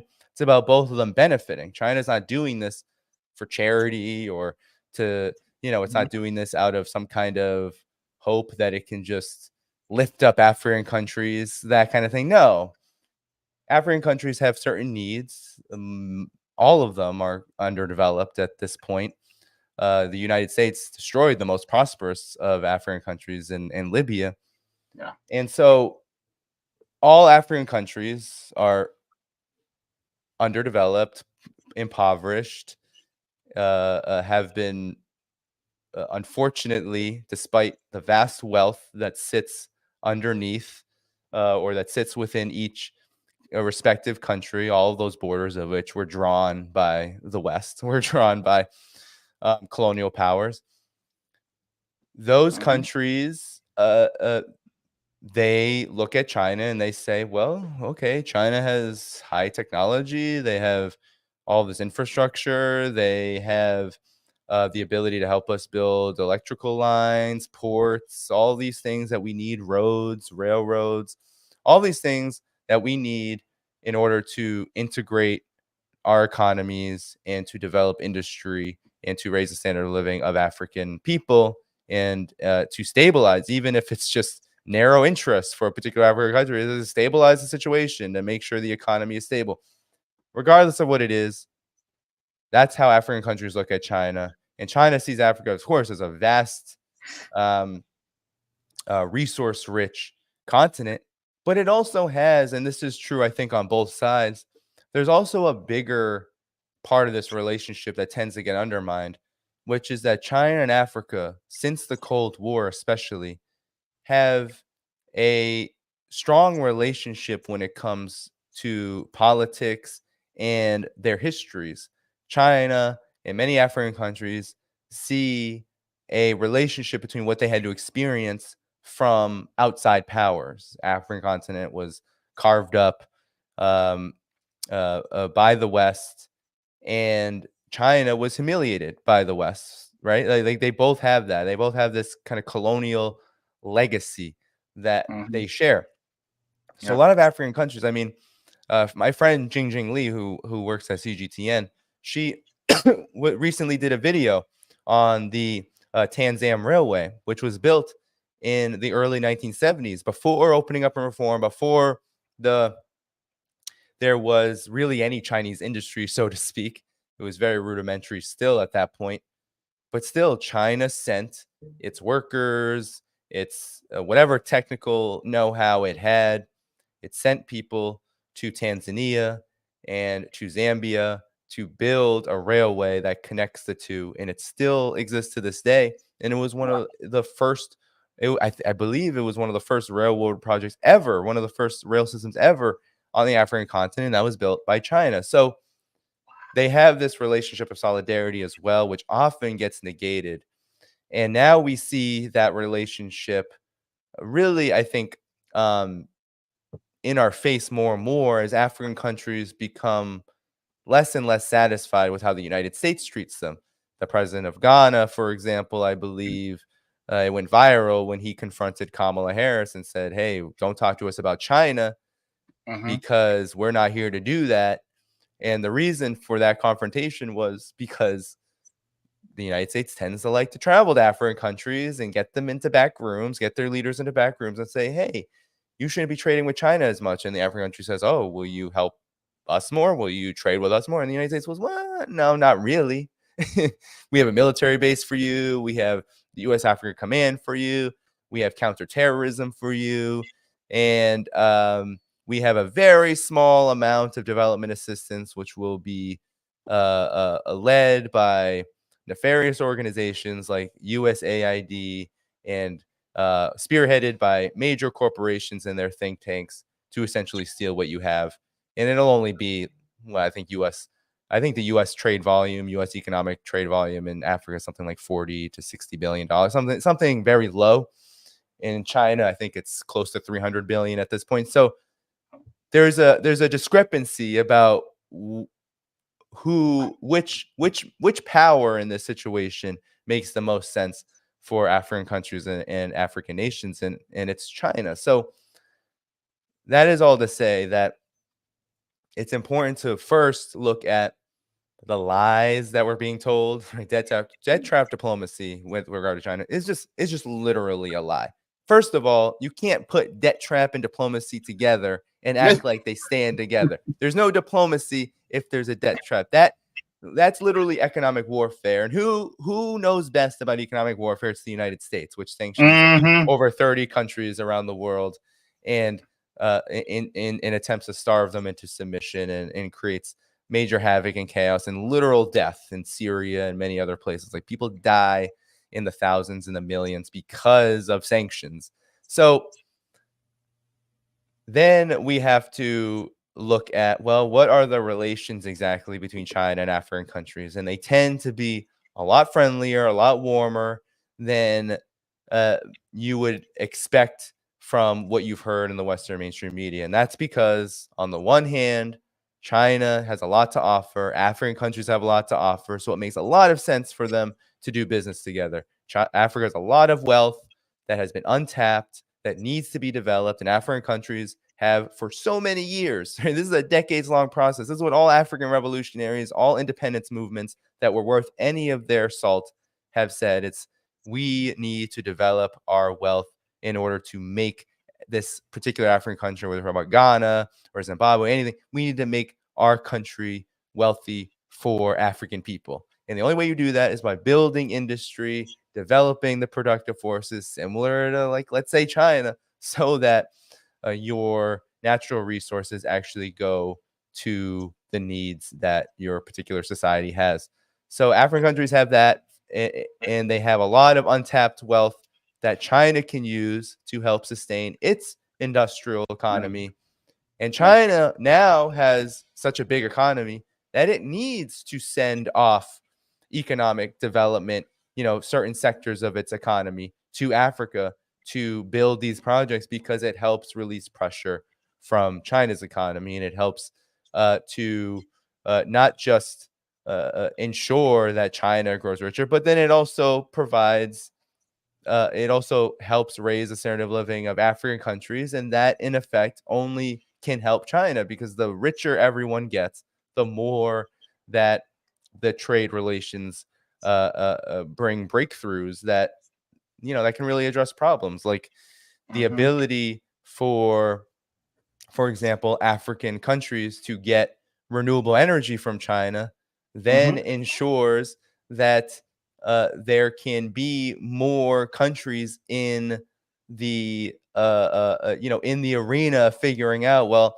how do we have industrialized economies that Mm-hmm. generate wealth for people, and also not destroy the natural world that we live in, which unfortunately for a lot of the African continent has happened because of the way that the West chose to force Africa into developing a lot of just a lot of waste in it's just a lot of African countries unfortunately have to deal with huge problems like mono agriculture and the decimation of natural life because of the way that the West has sought to steal its resources. I mean, the things that happen in countries like Niger, I mean, it's disgusting when you think about it, like the oil spills and the things that happen because of the way that the West has attempted to maintain its dominance over these African countries and their resources,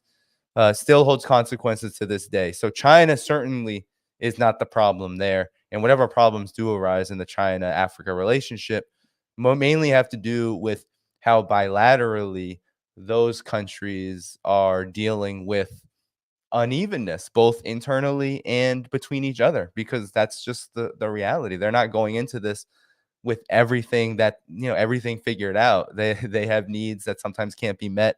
They have issues that sometimes are irreconcilable to making a project happen, and that's where mainly the problems happen. But Mm-hmm. surely it has no bearing on the relationship as a whole. Like African countries don't say, "Oh, child, that project failed because China was, trying to screw us." No, that's never how it's looked at. It's looked at, well, that project failed because we just couldn't do it. Maybe China didn't have the capital, maybe we didn't have the labor, maybe we didn't have these tools, maybe they didn't have the tools that we needed. That's generally how it works. Mm-hmm. That was a great also explanation. And one of the things that I want to definitely say is thank you for that, because a lot of times you get a lot of people who will look at it from a when they say about Africa, they'll say, well, Africa is being exploited, and they're saying it from about in regards to China. To be honest with you, it feels like pure projection from the West to say that, because if they're saying that, then because the way I look at it, and I spoke about this when I spoke to Chairman Omali Yeshitela, was from what it looks like, it's China's relationship with African countries is more of a patron and a shopkeeper type of relationship. Like, oh, you have lithium. Let me purchase this lithium from you. And what is your rate? And then I will purchase that from you. Oh, you need some shelves built? Okay, let me help you build those shelves so you can store more of these things on your shop, right? Versus the United States is, boom, give me all your money. And if you can cooperate, I might just let you live. And that's how basically it feels like to me where the relationship is. So whereas China's looking at, oh, this patron, I'm sorry, whereas Africa's coming in and saying, oh, this patron is coming to buy from me and see what I have in stock. The United States is coming in like a mafia going, God, it'd be a shame if you lost this store. Maybe, just maybe, you should give us a little bit of what you got already, and we might just let you stick around. So that's what it feels like. Yeah, I mean, when it's just it is pure projection, because Yeah. when has the United States, they talk about the airport, right? The Tembe airport in Uganda. When has the United States built an airport on the African continent for the specific purpose of helping a country like Uganda increase its trade revenue, its tourism revenue, all of that? When has it ever done such a thing? It doesn't do that. What the United States does is it says exactly what you said. It's, yeah, we can offer counterterrorism, we can offer U.S. African Command, we can offer you a military base, and oh, here's some small amounts of economic assistance, which is mainly going to go to our corporation so they can come extract your resources and we can take it to some other country. I mean, France does this in Niger, and we can,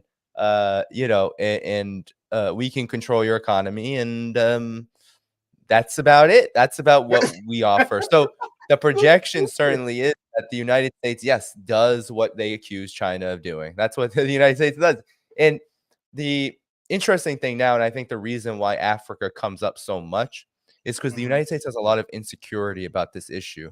So the United States, no shocker here. The United States, the ruling class, the neocons, all the people who control foreign policy, who control how the U.S. relates to the world, it feels Mhm. incredibly small on the African continent.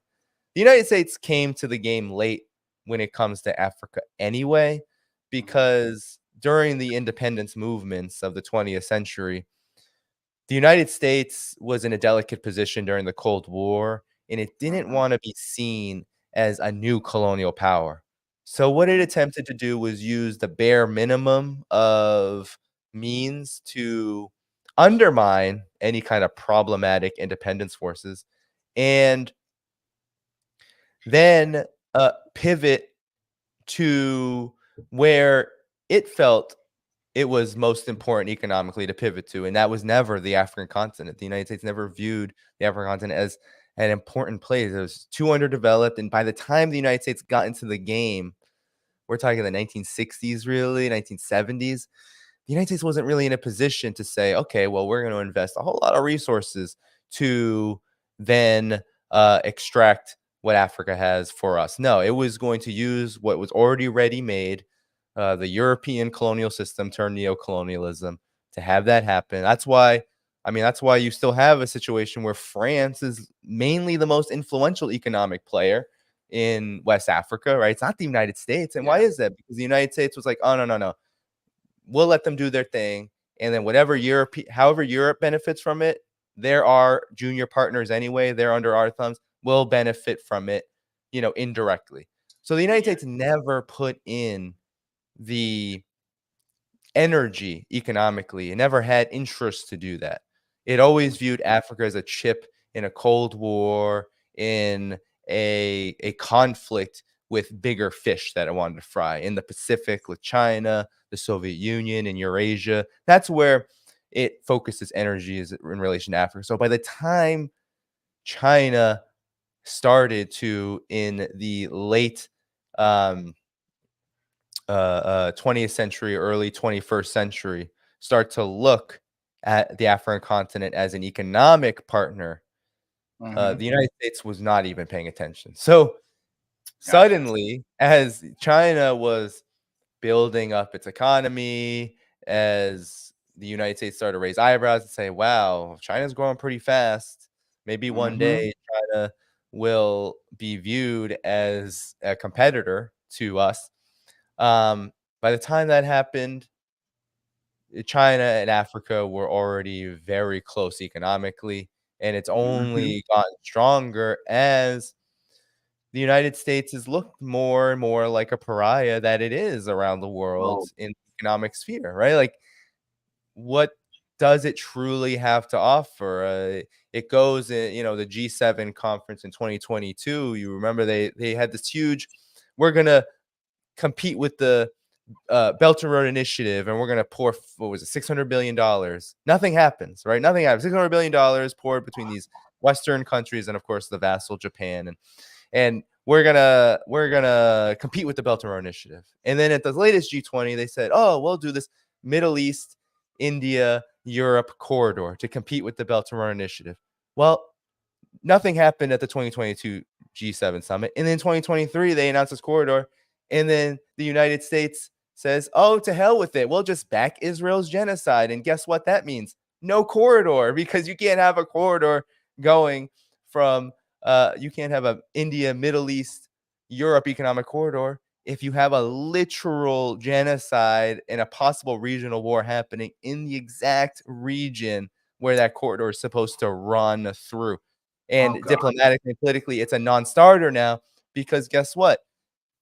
The least that even the most reactionary Arab monarchies, the most vassalized, the most subservient Arab monarchies can do in the region is to not go really fast to build a corridor, an economic corridor with the United States that really wasn't going to generate much benefit anyway. And also, that corridor, if you look at the map, and there were some maps being shared of what it would look like, there are many points where Belt and Road Initiative projects developed by China in partnership with a particular country were going to be the cross-through points, meaning that that corridor was going to have to use Belt and Road infrastructure anyway in order to work. For example, the port of Piraeus in Greece was part of this India, Middle East, Europe corridor to compete with the Belt and Road Initiative. It was going to use Belt and Road Initiative infrastructure. So that just goes to show, one, how China's Belt and Road Initiative and its economic development, assistance, and cooperation with the world is viewed much more favorably by the vast majority of the world, the global South, Africa included, and that the United States has essentially already fallen so far behind that it can't catch up, even if it wanted to, which it doesn't, and it can't. Can you imagine the United States saying, oh yeah, we're going to up our trade revenue or trade volume with Africa by 5 times, 6 times in order to meet the challenge of China? Absolutely not. What would that mean? It would mean you'd have to engage with Ghana, with Mali, with all these countries in Africa who are saying, oh, well, we need a stadium over there, a road over there, we need a rail system over here. You think the United States is going to build that with No. what? They don't even build that here. The United States doesn't even build that here. They've been talking about a high-speed rail in California. That's never happening. Like, there's no interest in it. Why is that? It's because the United States long ago, based on what really was, it wasn't some kind of coup. It wasn't some kind of, oh, well, the big evil people at Wall Street just destroyed industry. No, not really. It was a progression of the US's economic system from one that was more industrialized in the past. Now it is dominated by finance, and all finance cares about, finance capital, all they care about is how to make money, how to make as much money for themselves, how to make money on top of money, and how they can do that using as little money as possible. And so if you have that equation, that means all you can get is austerity, all you can get is debt, all you can get is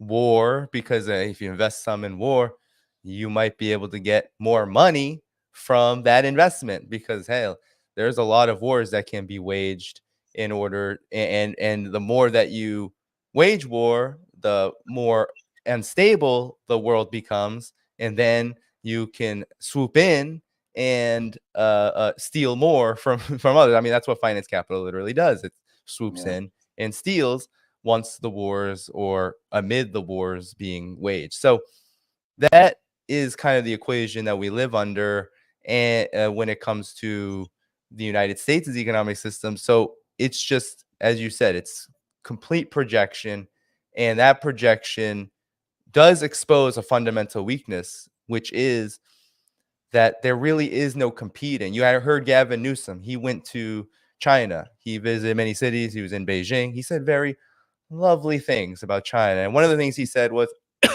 when China, if China is doing well, the whole world does well, right? Like, that's what he said. The problem is that he doesn't understand that the United States cannot, he even said something to the effect of, well, it's like diversification. I don't want to decouple.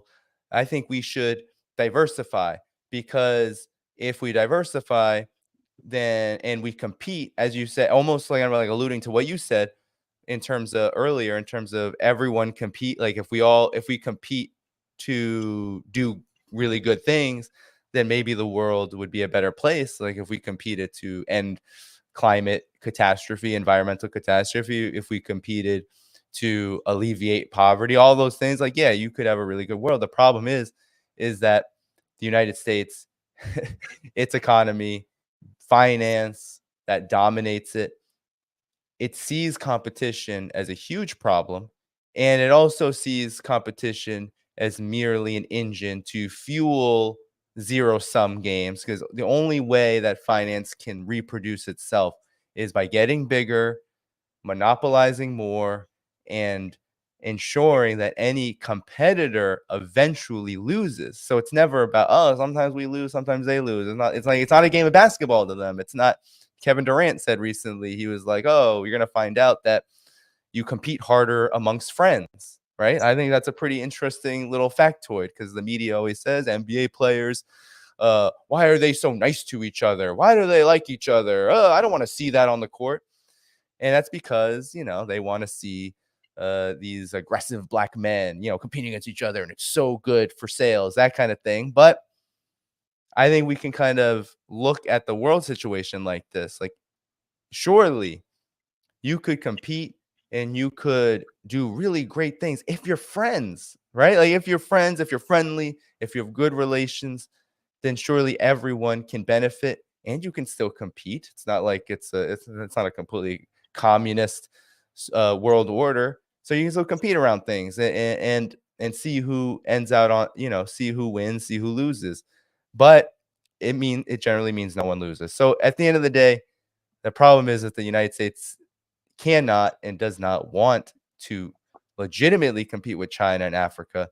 It wants to just see that relationship stop because it feels so insecure about its position on the African continent, because it knows that the way that it has cemented itself on the African continent is so fragile. I mean, look at just disaster after look at what's happened in Niger. I mean, literally, the United States trained the leadership that has taken power in Niger through the U.S. Africa Command. Yep. And well, some might say, oh, well, the United States didn't seem to have a problem. Maybe it'll just do the U.S. bidding. Maybe, but the United States wouldn't send Victoria Nuland to Niger to talk to the leadership if it didn't feel like there might have been something to worry about there. So all of this is to say is that the United States is incredibly fragile on the African continent, and it can't lash out in the way that it wants because it doesn't want to look like a neo-colonial power. It certainly does not want to look like that. Look at what's going on with regard to Palestine right now. It's a disaster for the United States. Joe Biden could literally have sunk his entire campaign because he cannot seem to let go of, even just for a moment, this total unconditional support for the Zionist regime that is committing genocide. That he cannot do it. He doesn't want to do it. But you would think the historical moment would call for, well, you got an election in November, dude. You might not want to have tens of thousands of Palestinian blood on your hands, given that in key areas of the United States, there's a lot of Arab Americans. Hell, there's a lot of young people. You see the big protests out there. Those young people would probably vote for you if they had a choice between you and Donald Trump. Like if a gun was put to their head, they'd probably vote for you. But will they now? Probably not. So, that is, all this is to say is that the relationship between China and Africa is just one example, I think, of a larger problem for the United States, is that it cannot compete. Those who control economic development in the United States, which is mainly finance capital, they don't want to compete. They just want to suck everything dry. They just want everything. They don't want to compete. They want to see China fall because they think if China falls, then hell, look at that huge industry they can just gobble up. There's a lot of that's a Exactly. lot of wealth to gobble up. That's why George Soros is one of the biggest opponents of China's current political and economic trajectory under Xi Jinping. And why is that? Because he thought he completely misread. He doesn't understand jack nothing about China. He thought that under Deng Xiaoping in 1978, that China was opening up. This is what a lot of these people thought. China's opening up. They're gonna give us everything. And they didn't get it. But they didn't mind because China had a really large, cheap labor force at the time. And through economic cooperation, they could let off a lot of steam, pressure on their own economies as they were making a transition to neoliberal finance capitalism. That's the reason why China wasn't. I mean, there was a Tiananmen Square incident, which one of Soros's foundations was involved in trying to foment, but all in the main, U.S. capital, the rich, didn't see China as a fundamental problem. They saw it as a weak country that was giving a lot of benefits to the United States. Even in Xi the Jinping 90s, comes right? around. With NAFTA. Yeah, like 90s. Yeah, like China was able to get into the World Trade Organization, that kind of thing. They saw China, oh, China's benefiting us. We're getting rich because of China. So we're not going to shake things up too hard, despite the fact that there were still criticisms of the Communist Party. You'd still get the stories about repression, authoritarianism, all that stuff. It's not like that stuff didn't exist. But during the 80s, 90s, early 21st century, it was less prevalent. And of course, when the Obama administration rolled around, there was a reason why there was a pivot to Asia toward the second half of his second term. And that's because China's leadership under Xi Jinping, although I think people overstate that it was like a Xi Jinping changed the calculus for good. It was really that China was at a different stage of its development and was ready to become more assertive, not in terms of power projection and not in terms of threatening U.S. national interests and freedom of navigation. All this is nonsense. It was really that China's economy was ready to take the next step and was moving out of small to medium size into large and advanced in terms of its productive forces. It was no longer just pushing out cheap outputs for the collective West to take advantage of. It was now developing advanced technology. Wages were higher. Workers, Apple's CEO has said on the record that China is not a country where you go for cheap labor anymore, because China has not just higher wages than most countries in the global south, if not all of them, but it also has just an incredibly educated workforce, high levels of education and engineering, science, technology, all those things that are degrees higher now than the collective West. So that's why you go to China rather than to just make a lot of money off of workers who arguably, at least for the currency that Chinese workers get from factory work, are pretty high at this point. When I'm in China, people always say, "Oh yeah, it's hard to get workers to not work a lot of hours in factories in China because they want to like work 6 months out of the year because they're going to be making like,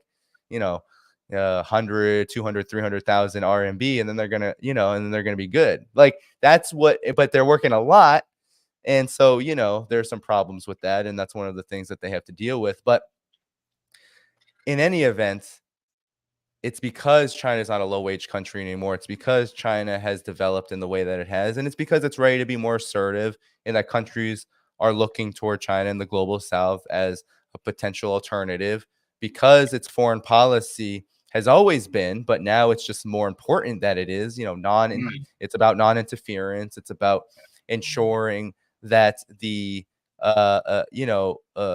independence, the sovereignty of other countries is respected. It's about mutuality and win-win cooperation, because its foreign policy is defined by that. That at this point, given the huge laundry list of crimes that the United States has committed because of the image the United States has built up around the world over the course of many decades, well, now there are choices. And so the United States pivoted to Asia, pivoted to China in many cases to ensure that, one, it would never be number two, because the United States, despite literally being the number two of the world, for lack of a better terms, as a in terms of its economy, in terms of who rules it, in terms of the outcomes and the conditions that are produced by its social order. Just, it can't handle being number two, and it can't also allow for the country, the nation that surpasses it, to chart a different path. To do Yeah. it. For China in particular, a country that has a long history of being looked at by the United States longer than the Chinese Revolution. And we're talking, the century of humiliation period during the Chinese immigration to the United States. I mean, China was looked at as literally the S-hole of the world. That's how people in the United States have been taught. The sick man of Asia, all this stuff, yellow peril. That is how the United States' ruling class has always viewed China. And when it became a socialist country, it became a double threat. And then now that it's neither, you can't even think about it without looking ridiculous, calling it the sick man of Asia anymore. And now that it's in that position, it has to be stopped. And so that's why the China-Africa relationship, to stop my rant, is such a problem to the United States. Yeah. Yeah. It kind of feels like, you have this big kingdom, and then they have this peasant over here, and they're like, oh, we're going to pay you this pittance to work for us. And then, the peasant works, then scurries back into the forest, comes back, works some more, get his pay, and then it happens over and over. Next thing you know, you look up and you see through the trees, and you're like, wait a minute. Is that a castle through the trees I see getting built over there? Wait a minute. What the hell just going on here? Then next thing you know, you consider him a threat, because they've been taking your money and then building up their shit. And now, look, they got a castle that's rivaling yours, and all because you underestimated them. That's what it feels like from the United States, because it's just like the United States is scratching their head like, how did they do this? And that's when China goes, socialism, baby. And it's hilarious how the United States, in their own hubris, just looked at China and saw, oh, well, they're just skinny little wrinkly kid that can't do anything. Next thing you know, and then you had them working your field all this time. Next thing you know, China comes in, buff, boom, boom, boom. And China's like, hey, what's good? What's good, Holmes? Next thing you know, they're like, wait, how did they get this muscular? How did they get this big? Well, you've been having me lift all your shit for you. Yeah. Guess what? I mean, now look at me. The United States has a huge habit. I mean, if there's one point to push hard when it comes to geopolitics, is understanding the U.S.'s role in the world. It's understanding that the United States, especially after it became the so-called global hegemon, but even before that, but especially after the World War II, the United States has a habit. It can't help it, because of the hubris, as you said. That word hubris is important, because the hubris of the United States, the so-called American exceptionalism, it's so intense. I mean, it is really what I would call, for lack of a better word, an advancement. Not really an advance in terms of progress, but literally an intensification of that larger Western exceptionalist, Western navel gazing, the West versus the rest, the West is the best, all of that.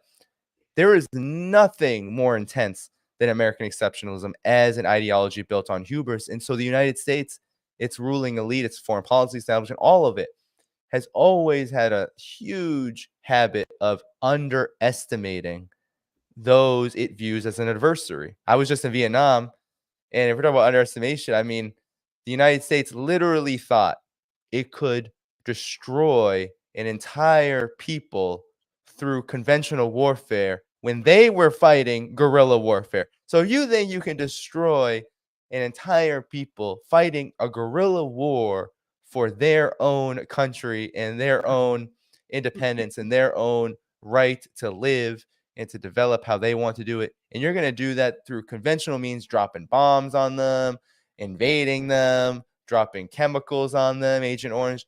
If you think you're going to win doing that, you have a whole other thing coming. It's similar to Israel. Israel thinks it can win and defeat the Palestinians by killing them all. You're not going to win by killing them all, because eventually they're going to fight a guerrilla war, i.e. kind of what happened on October 7th, and they're going to be able to eventually build up forces, and there will be a point in time where there will be a reckoning, and it doesn't take much, right? It didn't take much for Israel to go rampantly genocidal and increase what already was a genocidal campaign, right? It didn't really take much. It took a day of open warfare where they were supposedly taken off guard and they couldn't fight and fend it off to the point where it didn't cause an international scandal. So it didn't take much. And it doesn't take, it took many years probably for October 7th to happen for Palestine. And it took many years for Vietnam to oust the United States, but it happened.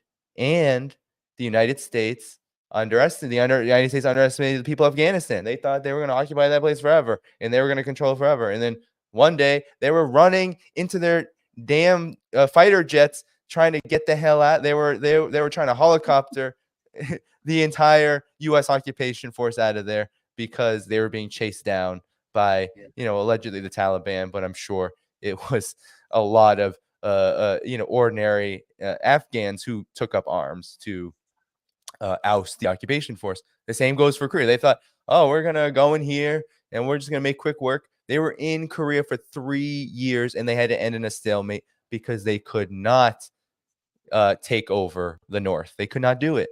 They couldn't do it. It was not possible. They destroyed the entirety of the north of Korea, and still they couldn't win. So underestimating the adversary is a highlight of the United States' foreign policy. Russia, the same way. They thought Putin's going to fall the next day after we slap 1,000 sanctions on him and on Russia.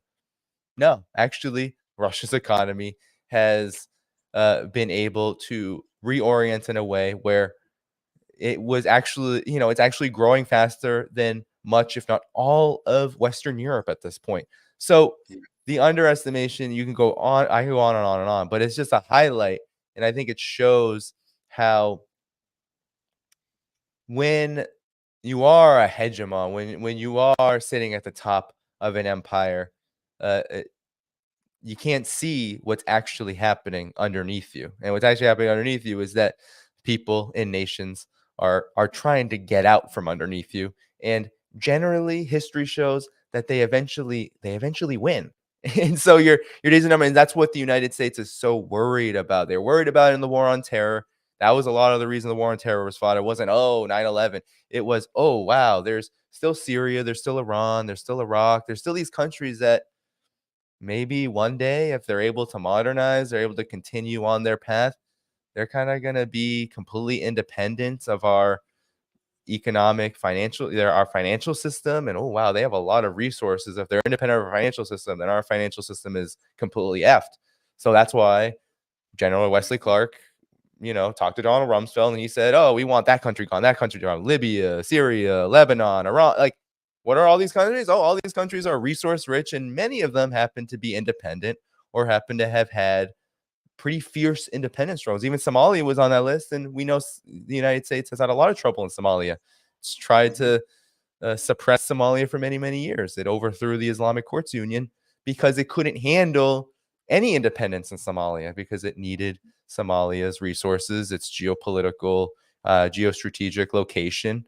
It needed that country to be completely decimated. So all of it is really desperate. It's a really desperate attempt to keep people down, to keep people unable to develop for themselves. But the longer this goes on, the more we see it's just not working and it's not going to last forever. And so what's the plan for the United States? The United States generally doesn't plan. That's not really how finance capital works. That's not how the military industrial complex works. They don't look at, oh, we're planning to address these problems. They usually are just thinking, well, how do we wage this next war? How do we make more return on our investment?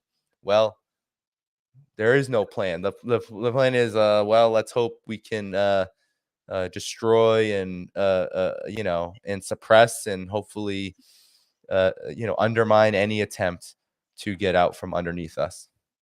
Yep, they have no plan. I have two more questions. I know we're over time, but is that okay? And these both have to Yeah. do with Palestine.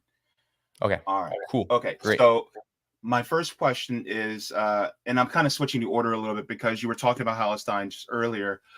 But my question is, what are your thoughts on the humanitarian pause or ceasefire in Gaza?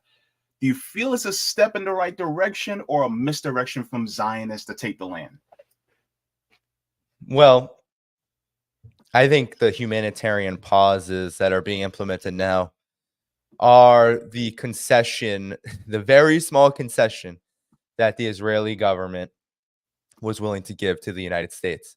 And the United States has been, the Biden administration, very worried about how this all looks. They're not worried about Palestinian lives, certainly.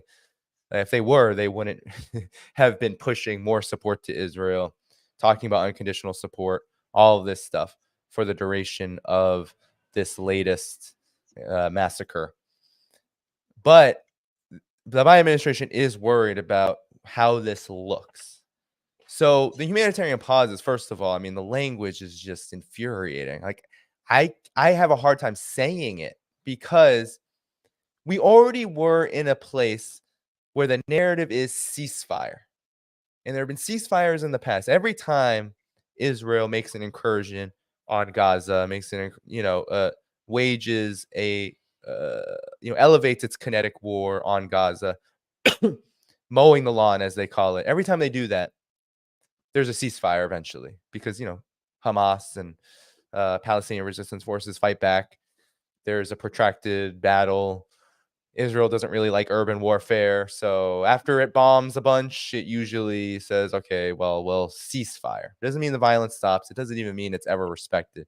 But it means that it's, willing to slow down the mow, to turn off the lawnmower, so to speak.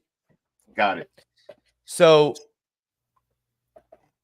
now we're at a point where we have millions of people on the street all across the West and in the world in general demanding a ceasefire. I mean, that's how backwards we become. Generally, that's just what happens when there is public pressure, international pressure usually too. But generally, that's just what happens after Israel mows the lawn, right? But now we're at a point where Israel's not mowing the lawn. Israel is setting fire to the entire strip, the entire concentration camp that it has entombed Palestinians within. So there is no ceasefire talk. You hear Netanyahu, you hear Blinken and Biden and all of them, Hillary Clinton even. I mean, they're all talking no ceasefire, no ceasefire. And what that means is they're willing to prolong this. So these humanitarian pauses, for me, feel completely about public relations. It's not about Palestinians. It's not about helping them. Because when you think about the situation, the chaos has ensued in Gaza, it's really hard to believe that humanitarian aid, given that we've seen all the proof, the videos are out, when Palestinians were initially being displaced because they were, trying to escape this incessant bombing campaign, they were being bombed when they were walking toward the so-called south that they're being told to go to. So it's unclear whether that any aid will really get to them. But even if it does, it's not going to ameliorate the situation because it's not a ceasefire. It means that I think something like Palestinians will have like 4 hours for certain periods during the couple of times a day or something to not be bombed or shot at or, have their lives threatened. Maybe that will slow down the casualties to a degree. But certainly the way that Israel is waging this campaign, it's trying to avoid, there is urban warfare happening right now. Israel has basically invaded Gaza, has it penetrated the concentration camp, and is trying to fight Hamas at that level. Like, it's trying to, but the majority of what it's doing is dropping bombs on refugee camps, on hospitals, on roads, on everything. It's just dropping bombs indiscriminately. Yeah. So that means many Palestinians are going to continue to die, and that is without any hope for a ceasefire if this language of humanitarian pause is normalized. Because when you think about it, pause doesn't mean stop at all. It means exactly what it means. It means when we're watching a YouTube video, we take a pause. At any moment, we turn it on again. If we're looking at a pause as progress, then we're basically ceding all control, all the power to determine what happens to Palestinians to the very people who are mass murdering them. And that is, I think, the biggest problem with the humanitarian pause, is not least the issue of, well, it certainly isn't enough, and it certainly isn't going to preserve much life, and it certainly isn't going to stop this horrific massacre. And it certainly doesn't get at the larger problem here, which is that the United States has pivoted to this region. It's back in the Middle East, really because of Israel. What I feel like is opportunism here. I think Israel sees an opportunity to revamp what had been a dying, and I still believe it is dying, this kind of all encompassing superiority, this Zionist influence, this idea that whenever Palestinians, Hamas, do anything, that they are the criminals in Zionism, Zionists, the Israeli government. They're the victims, right? That had been, I mean, how many massacres, mowing the lawns can you do before that starts to die off? And it had been. American Jews look at Israel a lot less favorably. Certainly, a lot of the world looks at Israel a lot less favorably. Israel had becoming more and more isolated over the years, so much so that it has felt the need. And I have been in disagreement with some people in the geopolitics sphere who used to talk about Israel, and some still do talk about Israel as maybe pivoting to the multipolar world. I never saw Israel as doing that. Israel was building better relations with Russia, of course, has a relationship with China, because everyone has to have a relationship with China, but especially with Russia, because Israel was just doing what's best for Israel. And of course, there's a long history between Russia and Israel, where you have Russian Jews settling in Israel. You have all kinds of connections, but also it's really a neighbor. Russia is literally right there. So it was never a pivot to multipolarity. I found that to be a complete oversimplification, given that Israel's very existence still to this day is to be a military outpost for the United States. And even though Israel, and this is true, although I'm sure you've heard this, JB, Israel controls the United States, Israel controls the U.S. government, Israel controls the media. That's an oversimplification. Israel has a lot of influence because it is so useful. If Israel acted like Syria, none of that would be the case. Israel is very useful to U.S. interests, so Israel is allowed to get away with a lot. Israel is also allowed to build a lot of influence inside of the United States because of the role that it serves. So the United States gives all the support. Zionists have a huge influence in the political and economic, well, really the political and military sphere in the United States, economically too, of course, but I would say that's more indirect on people's consciousness.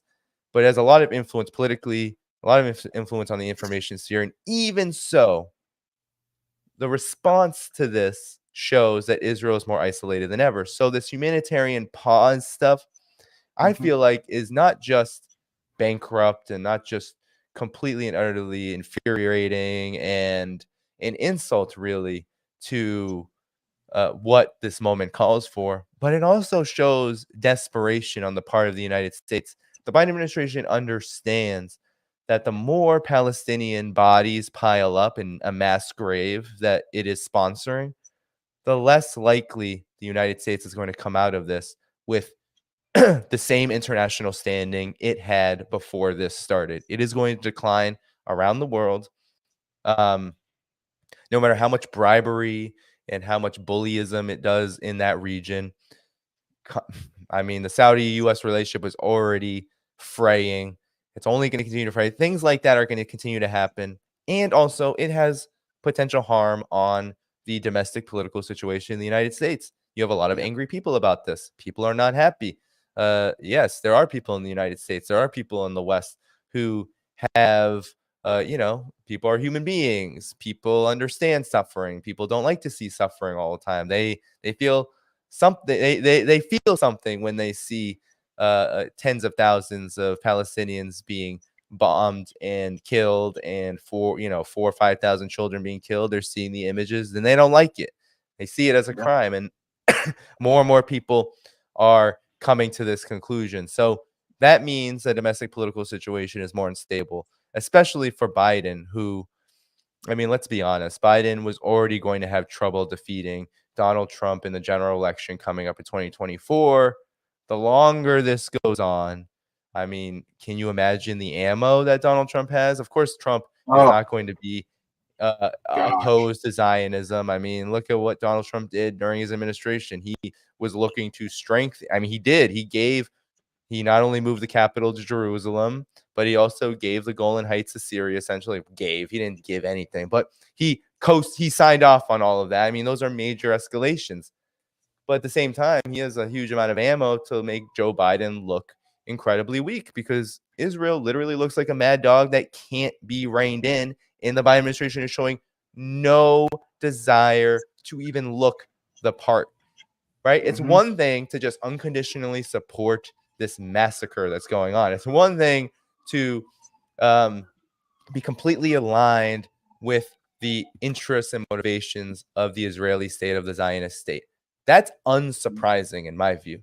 What is surprising is when one of your it's supposed to be a client state. It's not supposed to be an equal partnership. Israel's economy, even its military, is everything about Israel is small compared to the United States. The United States is supposed to be the one, right? It's supposed to be the one wagging the tail, right? It's not supposed to be it's not supposed to be the other way around. Here, it doesn't look like that. Blinken literally went to Israel. I mean, he's been several times. The last time he went, he said, hey, maybe we could get kind of I think that this concession is actually a very weak concession in humanitarian pauses, because I think Blinken was asking for more. I think he was like, we need to reduce civilian casualties, and we need to consider, won't say ceasefire, but we need like a substantial pause, so that, not every Palestinian in Gaza is under rubble in the next couple of months. And what did Netanyahu said? He said, absolutely not. And that was the end of the story. He said absolutely not in his face. He said, no, any kind of real pause to this conflict is a gift to Hamas, and we're not going to do it until they release the hostage. That's essentially what he said. Release the hostages, the prisoners of war. Until they release the prisoners of war, we're going to bomb and kill them. We're gonna bomb them. If they're dead at the end, it's a better. I mean, Israel. Come on. Israel sees killing the prisoners of war as a better option than actually engaging in any kind of negotiations to get them, because that means they would need to concede something to Hamas and to the Palestinian resistance in effect. So that's what Netanyahu said. He said that in Blinken's face. And I mean, this is after Blinken literally went around the region. He went to Jordan. After that, I think he was in the Kingdom of Saudi Arabia. And he talked to Abbas, the neo-colonial entity at the Palestinian Authority in the West Bank. And all of them said, at the very least, man, you need to start talking about the two-state solution, and we need to start getting deep into that, because this is getting ridiculous. And all of them were angry that Blinken basically said, no, we're not doing that. So, no one's really happy with the United States, and I think the United States understands that its position in the region is a lot more fragile than it appears on the surface. And so all of this is to say is that the humanitarian pause it's a cruel joke, but I think it Yeah. is indicative of a larger problem for the US in particular, which is that it really has no options here. It doesn't really have much room to operate within. Um it can't give in. It can't try to rein in its attack dog, Israel, because that would make Israel and that would make Israel, and in some respects there are large portions of the neocon foreign policy establishment that would see the United States as looking weak if it did that. If it forced a so-called ceasefire, it means giving in to Hamas. I mean, that's what all of them are saying. That's what Blinken is saying, Biden is saying. But they also know that if every Palestinian in Gaza is dead in 5 months, 6 months, or completely entirely displaced, and Israel's final solution is complete utter occupation. Well, it also understands that that's a nightmare in and of itself. That's completely against international law. That's against everything that the United States has claimed to stand for since the end of the 67 war. That is a public relations and diplomatic nightmare. One that if Joe Biden, forget about it, he can't recover from that. He's gone. But who knows how does the US regime reconcile that reality? Does it Like, embrace a new approach to Israel? Because guess what? The dominoes are going to begin to fall big time in the region if you think you're going to get away with that. Or do you reverse course and try to save face in some way? Well, what are you going to do? You've already let Israel do this. So it really is a quagmire. So everything that happens in the world at this point that involves the United States instigating, provoking, generating, leading, and directing conflict, it always ends up, it's usually starts now in a quagmire, but it always ends up in a quagmire. And that's what this is for the US. absolutely. Thank you so very much for that. And my final question that I have for you. So as of late, there's been over 10,000 people in Palestine that have been murdered by the state of Israel. Uh, we're approaching 10 times the amount of people that have been killed in Gaza than than Hamas has, as far as Israelis. So it's a major worldwide consensus that this is now a genocide. Looking at the millions of people speaking around the world, what do you think the next 12 to 18 months will look like for Palestine and the failing narrative of Israel? Wow. That is a truly difficult thing to envision right now because of everything that you just stated. Because the onslaught is so intense, it's hard to look that far in the future and see much different. But we know that it's going to be a lot different because something like this cannot last. I mean, the idea that Israel, as I said before, could complete in this era some kind of final solution against the against the Palestinians, leading to possibly the extermination of Palestinians in Gaza, whether by way of murder or displacement, seems like an impossibility to conceive. But yet we are in a position where that is exactly what is happening. And so, we look at 12 to 18 months. That means the November elections have uh, happened in the United States. And it also means that Israel has found it capable to wage this kind of war for this duration, which I'm no military expert, so I'm not so clear about that. I'm sure, though, it would mean that it would need additional support from the United States. So that means we would have had 12 to 18 months where the United States would have had to continue to support Israel in this way amid, as you're showing here, the massive protests against it. It would be hard to believe that the situation right now could continue onward because, unlike in past instances, this reminds me a little bit, although it's not the same, of course, because there isn't the element of, for example, U.S. citizens, civilians, residents being shipped off to war in a draft, so to speak. But this reminds me a little bit about the situation that occurred in Vietnam. So during the Vietnam War, one of the many ways that people gained empathy and solidarity with the anti-war movement, it wasn't that everyone just started joining in the streets and, with all the organizations organizing protests.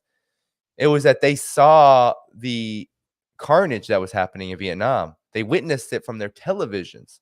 Now we are witnessing what's happening in Palestine, mainly from our computers and our phones on social media, but we're witnessing it nonetheless, and it's very close now.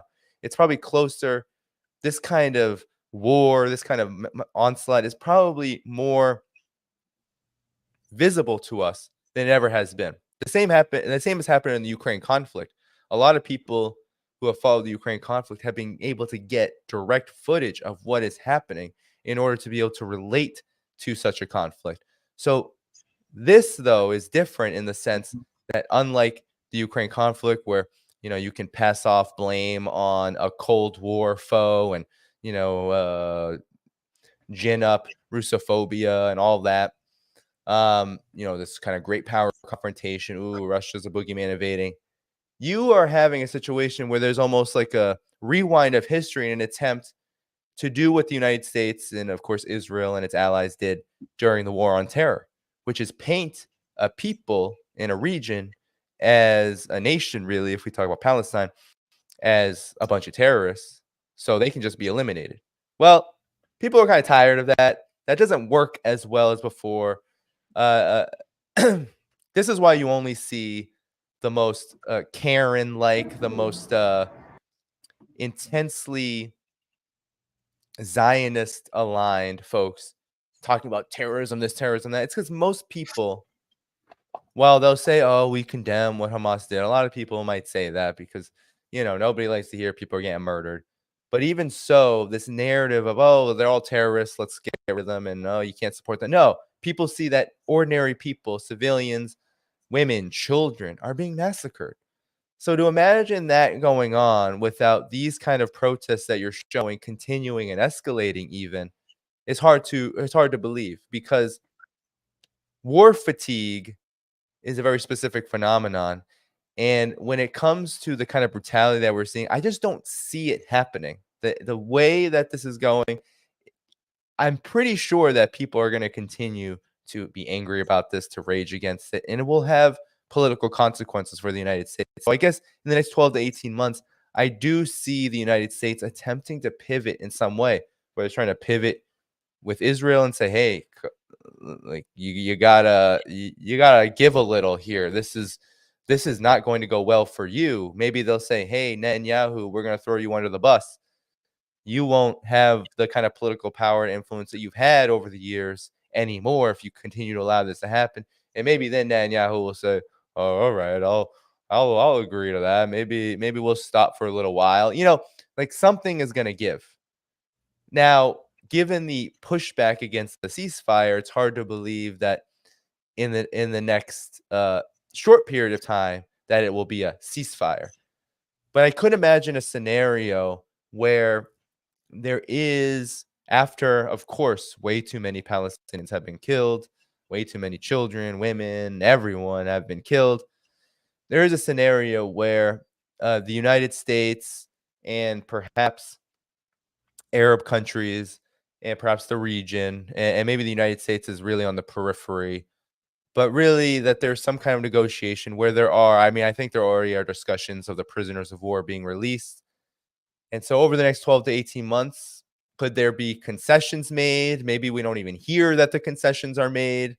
Maybe actually nothing is given to Hamas. Maybe there's a deep fake and they say, okay, we'll release some. I think what Hamas wants is release of the thousands of Palestinians that are in prison. I think that's one of the biggest demands that they. We haven't heard much about it, but I'm pretty sure that's what it is, because why else do you take prisoners of war? It's not just to hold them and to give them pats on the back and to treat them nicely like they have been. It's to get something, right? It's to get something back. And there's about, I think, 5 to 10,000 Palestinians and some number in between that, Palestinians in Israeli prison, and all of them are considered political prisoners, not just to Hamas, but to most Palestinians. Because why are they in prison? Well, some of them were protesting. Some of them were just walking around and being Palestinians. Some of them were trying to work and whatnot. Some kids threw rocks at a tank, whatever. Children. Right? Yeah. Exactly. A lot of, there are hundreds of children. So they're all considered political prisoners. And so I think Hamas and a lot of the Palestinian resistance forces see that as a big demand. So we'll see whether the pressure can then lead to some kind of outcome.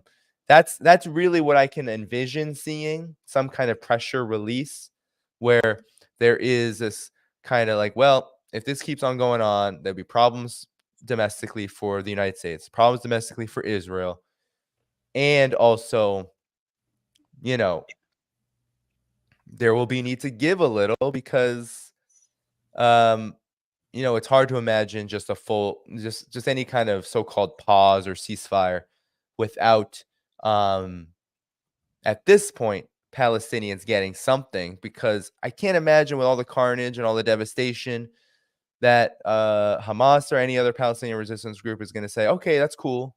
But I can imagine it being like, no, actually, look at all that's been done. We're not going to give up these people. They haven't given up the prisoners of war yet. So it's hard to imagine that they'll all be released without some kind of give. But who knows? I can't be a predictor. Maybe I can't predict. I don't have a crystal ball. But the next 12 to 18 months, there will definitely be some changes coming. Unfortunately, if we're talking 12 to 18 months down the road and there still is an Israeli assault to any degree like the one right now, it means a lot of people are going to die. And it means that we are really, we've already witnessed a kind of crime of the century.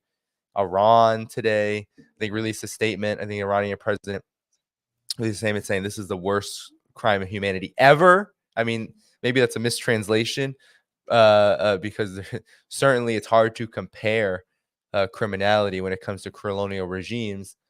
But certainly it's being looked at, especially in the modern era, especially for the last 2-3 generations, given the scale, the density, the intensity, it's looked at as like a crime of the century, crime of a generation. Like, this is a war crime of a generation, a crime against humanity of a generation. And the millennium, the beginning of the millennium. Can that go on at this intense rate forever? Well, no. Well, does it need to? No. Certainly there are many different outcomes that could come about. I am holding on to optimism that the outcome of it will lead to positive developments for both Palestinians in the region for the coming future. However, it's also to say that it is still a possibility, and I'm going to hold it out there so people know that I'm not naive, that it could be that actually Israel and the United States achieve their objectives with this operation. And that's why it tones down. That's why it changes qualitatively, is because, well, Israel's killed enough. Israel's occupied enough. The United States is satisfied with that. That's it. Move on. And now the region, now Palestinians and the rest of the region have to deal with the consequences. That's certainly a possibility, but I'm holding out hope that, given the international pressure, given the just criminality of this, that that some of these demands that are out there, both from the Arab world, the Muslim world, the people of the world, and the Palestinian people themselves, will be met to some degree. Wow. Yeah, I agree. That's a very big question, and I'm glad you were able to take on the task of answering it. I appreciate it so much, Danny. I put you through way longer than you anticipated. I'm sorry. That's You know, okay. thank you so That's much cool. for being so gracious with your time, especially, and generous with your time, especially. So I really appreciate it. No worries. It was a party. Hey, it's Saturday night. My wife's working overnight. It was a good time. No, I looked forward to this because when you do your own work, I don't know if you feel like this, JB. It's like you do preparations, you hit on certain topics, um, or you bring on guests and you kind of try to have a trajectory where you want it to go, but um, you find less and less room for like real candid conversation. So I was looking forward to this because I feel like there's certain spaces where it's less candid, where it's like more formal, or like in general, depending on the space, the place, and the time, it's just it's different. So here, though, no, I truly, I appreciate the kind of candid discussion, and I feel like a very unique conversation because you ask questions that I feel like don't get asked very often at all. And so yeah, it was fun, and I certainly, yeah, I enjoyed it a lot. Yeah. And look, just let everybody know like where they can find you. I know most of the people who are here in the chat actually watch your channel. So, but just in case anybody who's watching who's never seen you before, where they can find you. I hope so, man. The YouTube algorithm is rough. So Yeah. no, I mean, if you haven't seen me before or need a reminder where to find me or whatever your situation is, find me on YouTube. Yes. Just search my name, Danny Haiphong. I would highly encourage also going to Rumble. Just search my name, Danny Haiphong, Rockfin, same deal. Because those are really the backups. Because at any point, I mean, I know you had Richard Medhurst on the program. His channel was recently completely demonetized. Mine I too. know Yeah. even yeah, even Jackson Hinkle, like even though we have disagreements, I certainly would never call for like complete banning of the channel. It's it's like ridiculous that these things happen. Yeah. But it's the circumstances we are under. So, that's happening across the board. It's happening to many different kinds of people, and but the thread is that generally the thread is that regardless of whatever disagreements we may have, the theme of combating the US's war machine in any legitimate capacity, like for example, challenging the proxy war in Ukraine, the very basis for it, or whether saying, man, it's hard. You put the word Palestine in your title on YouTube, and it's like you're demonetized. Like that's the kind of climate we live in, and so it's important to follow on Rockfin, on Rumble, especially. And then of course, you can follow me on other platforms on Twitter or X, I guess it's called now, at Spirit of HO. Find me on Telegram at China and Geopolitics. If you're on Telegram, you can also search me for my name on Telegram, t.me/Danny Haiphong is the link. And then, yeah, you can support me in many different ways. I would just say go to my YouTube channel, find all those links in the channel banner or the video descriptions, Patreon, Substack, and more. But other than that, I would say those are the main ways you can find me and support me. And that's about it. All right. Thank you so much. It was such a pleasure and a privilege to have you on. Danny Haiphong, everybody. Thank you so much for coming on. Thank you, JB. Have a good one. All right. Good night. Good night. Man, I was so excited for that conversation. I'm still on cloud nine right now. So this was awesome. Yo, I cannot believe. Look, I have been trying to get him on for 18 months now, and just have this conversation initially to be able to glean some of these things. And I'm just like, what am I going to ask? What am I going to ask him about? What am I going to talk about? And he did above and beyond what I expected. So I am just over the moon for this conversation. So clips will be coming out definitely for this one. But I just wanted to ask you guys, did you like the stream? If not, I don't ask this that much, but if you guys haven't subscribed, go ahead and subscribe. I like to have people like Danny Haiphong on as often as possible. So thank you so very much again to him for coming on and joining. Just to let you guys know, if you guys have not, you guys can go to my Substack at jaybefaunt.substack.com so that you guys are aware whenever I upload clips, do live streams, or if I do have any articles as well. Just to let you guys know, I also have a article out that actually came out a couple of days ago. And just to let you guys know, that article is up on my Substack right now. The article is basically entitled What Real National Security Should Look Like. And so I have this article. So if you guys want to give it a read, that's also on my Substack as well. So if you guys would like to, you guys can take a look at that, and I'll put the link to that in the chat. So I'm trying to be more like Danny, writing articles and, getting my feet wet into that arena. So yeah. So if you guys have not already, of course, like the stream, just to let you guys know, just as an aside, if you guys would like to become patrons on Patreon, I would like to thank everybody for your patronage. Without you guys, I would not be able to do this. Like I was saying to Danny earlier, I am demonetized. So just to let you guys know, thank you to the patrons on Patreon and Coffee and anybody that sends me anything via PayPal. Yes, my demonetization is still ongoing. I don't know if it'll ever let up.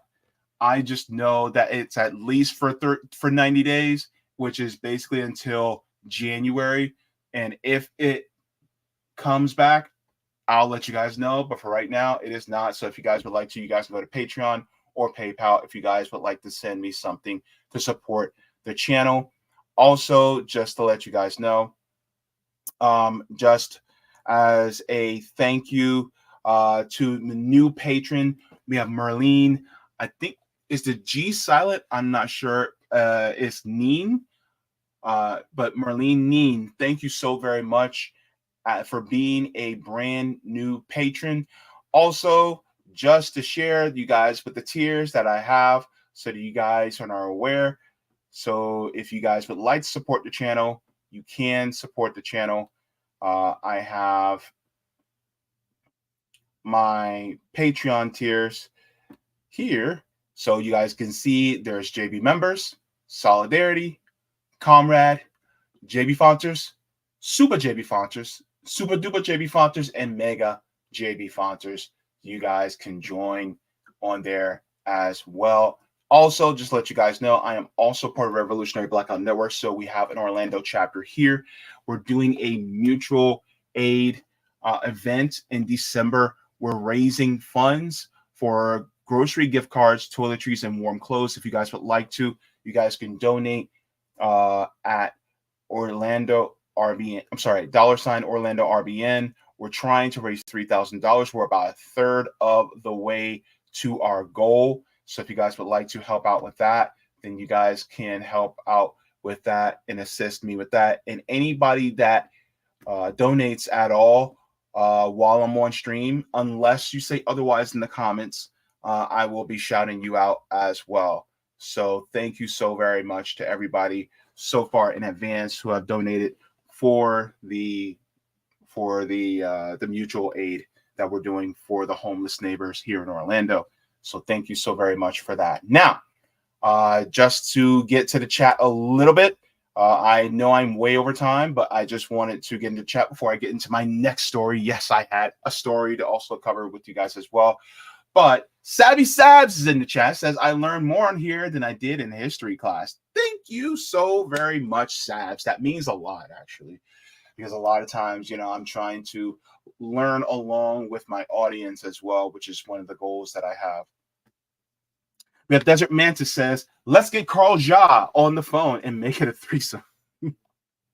I've had Carl Ja on before. So if you guys have not, you guys can go into the tab where it has interviews in the playlist and look on there, and you guys will see Carl Ja as well. Desert Mantis also said, it's the old adage, Don't be so tough on yourself. After all, it took 20 years and 4 presidents to replace the Taliban with the Taliban. Dear gosh, that is hilarious. Oh my gosh. And let me see. Uh wow, you guys were commenting a lot throughout this. Cobra Commander says we will go to war for oil, sign on the US economy. That's pretty much the thing that the United States consistently does. So yeah. In fact, somebody in the Twitch chat said that something about communism doesn't work when in reality, yeah, it actually is working. See, Justice says this is a phenomenal interview. Thank you so much. Oh, JB, Danny in chat. Oh, thank you so much, Justice. It's so good to see you. And I love this because you were talking about the humanitarian pause. It's like taking a break from being abused. I definitely agree, especially when it comes to the humanitarian pause. Basically, it's so that all the Palestinians can move on out so that they can take over the land. And so now that land Israel really does succeed in its colonialism where it's been trying to do for the last 75 years. It's like they won because they literally got to take the land. And it's like, and one of the things that I talked about in regards to, like, for instance, the destabilization that's going on in places like Congo. There was a gentleman that brought up why the destabilization happens, and it's really so that they can either get rid of or neutralize. When I say neutralize, you know exactly what I mean. The people in the area, so they're no longer living, or they scare them enough to move them out of the region so that that land is no longer there, so that the corporations and the places that want the access to those resources, they now have access to those resources and it's now theirs. So basically it's spooking and scaring the people from their positions so that they no longer have that ownership of that land. And so this is one of the reasons why Israel is doing what it's doing, because there's a twofold purpose. Either they want the Palestinians, you know what I'm saying? Or they want them to just run away so that that land is no longer occupied by the original people who have ownership or stewardship of that land. And so that's what's basically going on right now. And so to say a humanitarian pause is basically a pause from the theft, but the theft will continue. See what I mean? And so that's the problem. And I think I agree with Danny saying that really it is a slap in the face to call it a humanitarian pause. What really needs to happen is the ending of the illegal occupation of Israel and the land being given back to the Palestinian people that has been in the hands of Palestinian people for basically a millennia. So that's basically the true answer to it. But a lot of people do not want to say that. A lot of people do not want that possibility because they think that somehow, some way, Israel has a right to land that it only got 75 years ago. So yeah. But now, let me check The Rock. Yep, we have some tips on Rockman. Got to go to The Rock to get those. And I should check Rumble Rants to see if there's any Rumble Rants as well. I don't get Rumble Rants, so that's why I don't check as often. But we'll check and see, and then we'll move on to our next story. So the chat on Rockfin, thank you so very much from Hibcar for the tip. He says Jill Stein took big money from Lockheed Martin, Amazon, Alphabet, etc., waiting for her to debate Senator Diane Sare. Wish Sabby didn't forget to ask her that. What? Never heard of this.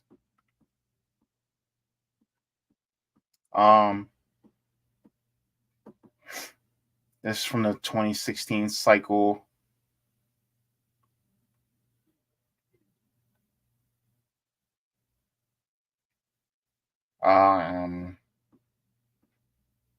Oh, I see. So hang on. Let me clarify something. As far as people like Dr. Jill Stein, and I can get into this in a second, but it says this is out of Open Secrets for Jill Stein. It says top contributors, federal election data for Jill Stein. It says shows contributions grouped by contributor to the candidate's campaign committee, plus any super PACs or hybrid PACs working on his or her behalf, right? And so it talks about, people from Alphabet, which is the owner of Google, Amazon, University of California, Microsoft, blah, blah, blah, blah, blah, right? If you go down to the bottom, it says this list is the top donors to this candidate in 2016 cycle. It says the money came from organizations, PACs, their individual members, employees or owners, and those individual immediate families at the federal level. The organizations themselves did not donate as they are prohibited by law from doing so. Organization totals include subsidiaries and affiliates. So a lot of times what ends up happening in a lot of donations is that you'll have employees of different companies that will put down that they're employees of certain companies that they've donated. Like, for instance, I could be working at Walmart, and then Walmart could be listed as on there, but it's really Walmart employees that actually were the ones that donated or grouped together to create a pack, and then they donated to it. So I don't think that's literally a smoking gun as she takes money from corporations.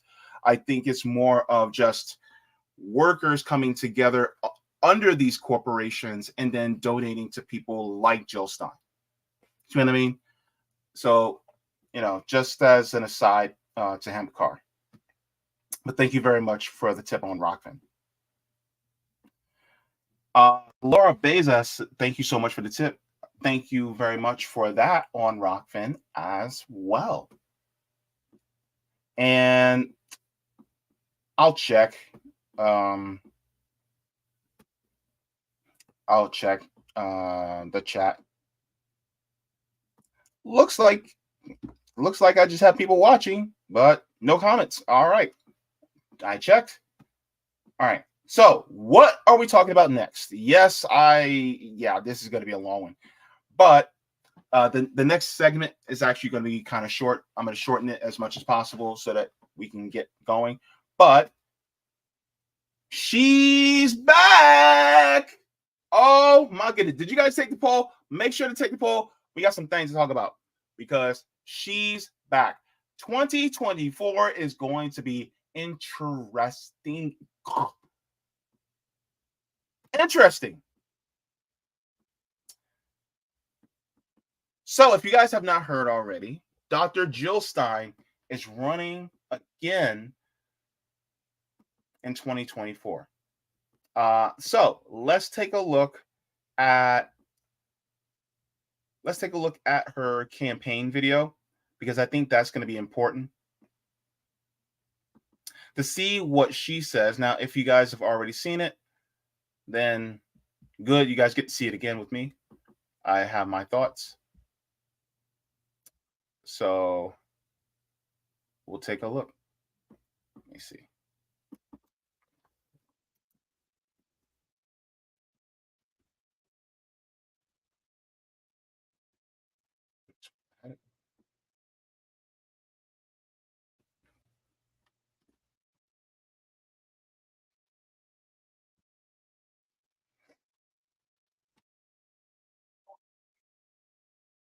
All right. So I got my thoughts as well. So let me share the screen.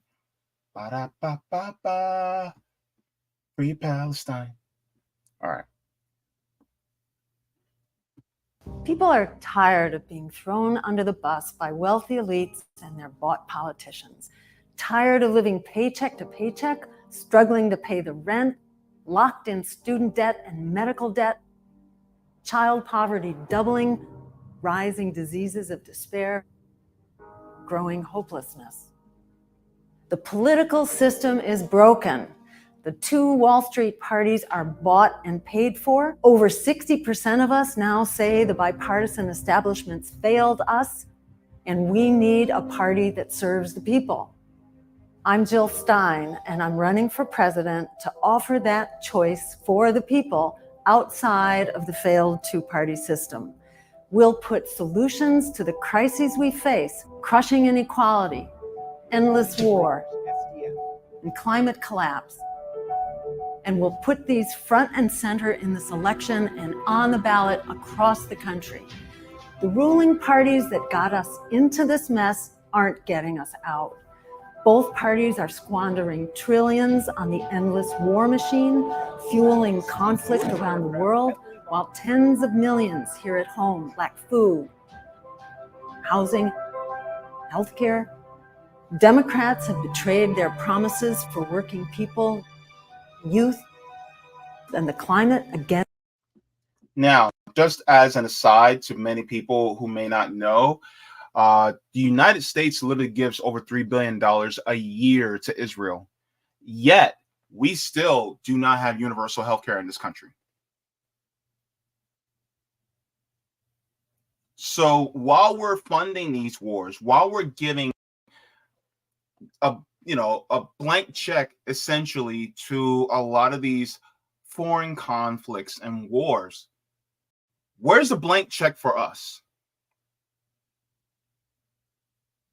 Where is the relief when it comes to housing for those of us? 500,000 sleeping out on the street. That's just the streets alone.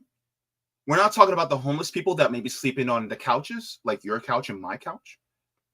Or what about the homeless people that are sleeping in motels?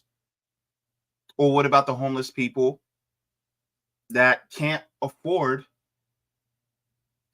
to essentially have a place of their own? They have to still stay with their parents, right? Because it's not that they want to stay with their parents, it's that they have no choice, right? They're living with their parents still under duress. Or you have people who are struggling. Like, hey, I'm still on food stamps, right? Thank God I get something. Like, I get what, like $35 a month from food stamps. So a lot of us are really feeling the pain. And yet we see Israel getting $3 billion a year. And don't they have something like universal health care? What about us? Like, they can have it, we can't?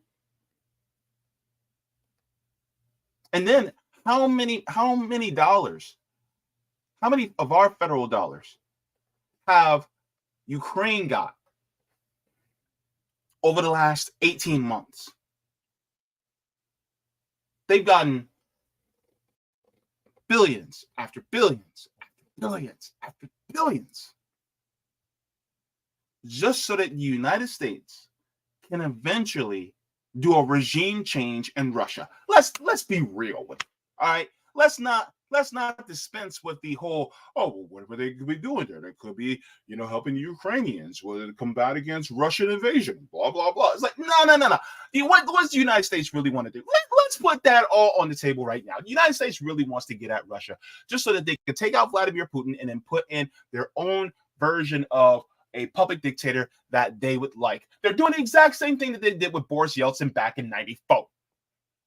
Let's be honest, all right? They even bragged about it in Time magazine. Don't make me pull up the picture again. So this is basically what it is. And because Vladimir Putin doesn't want to play ball, and because according in 2014, there was over 14,000 Ukrainian, ethnic Russian-speaking Ukrainians that were massacred by their right-wing fascistic government because a coup was done, and it was helped along by, oh my God, was it Janet Yellen? I know, what's his name? Warmonger. John McCain was part of it. They actually asked Vladimir Putin, they were like, hey, man, you need to come over here and help us because they're not treating this right. And Vladimir Putin was like, I don't know. Next thing you know, the straw broke the camel's back because NATO kept moving its member states eastward, even though they promised they would never do that. And so now look at what is going on with the proxy war in Ukraine. And then the United States is like, okay, we're going to keep bankrolling Ukraine. They have all that money. Just like, what did Tupac say? They have money for war but can't feed the poor. That's what it is. Let's continue.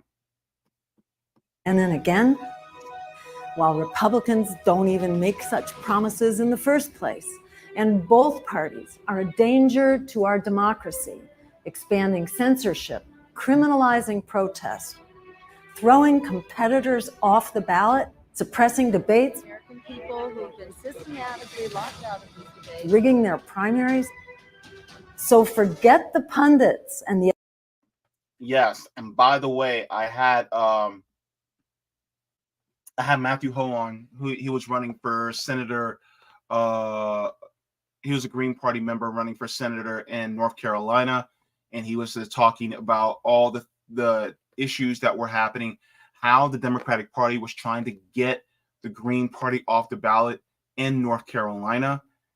Right now, let me ask you this. How's the Democratic primary going? There is no Democratic primary. Even though there's somebody running, Williamson, there is no Democratic primary going on because they don't want a Democratic primary.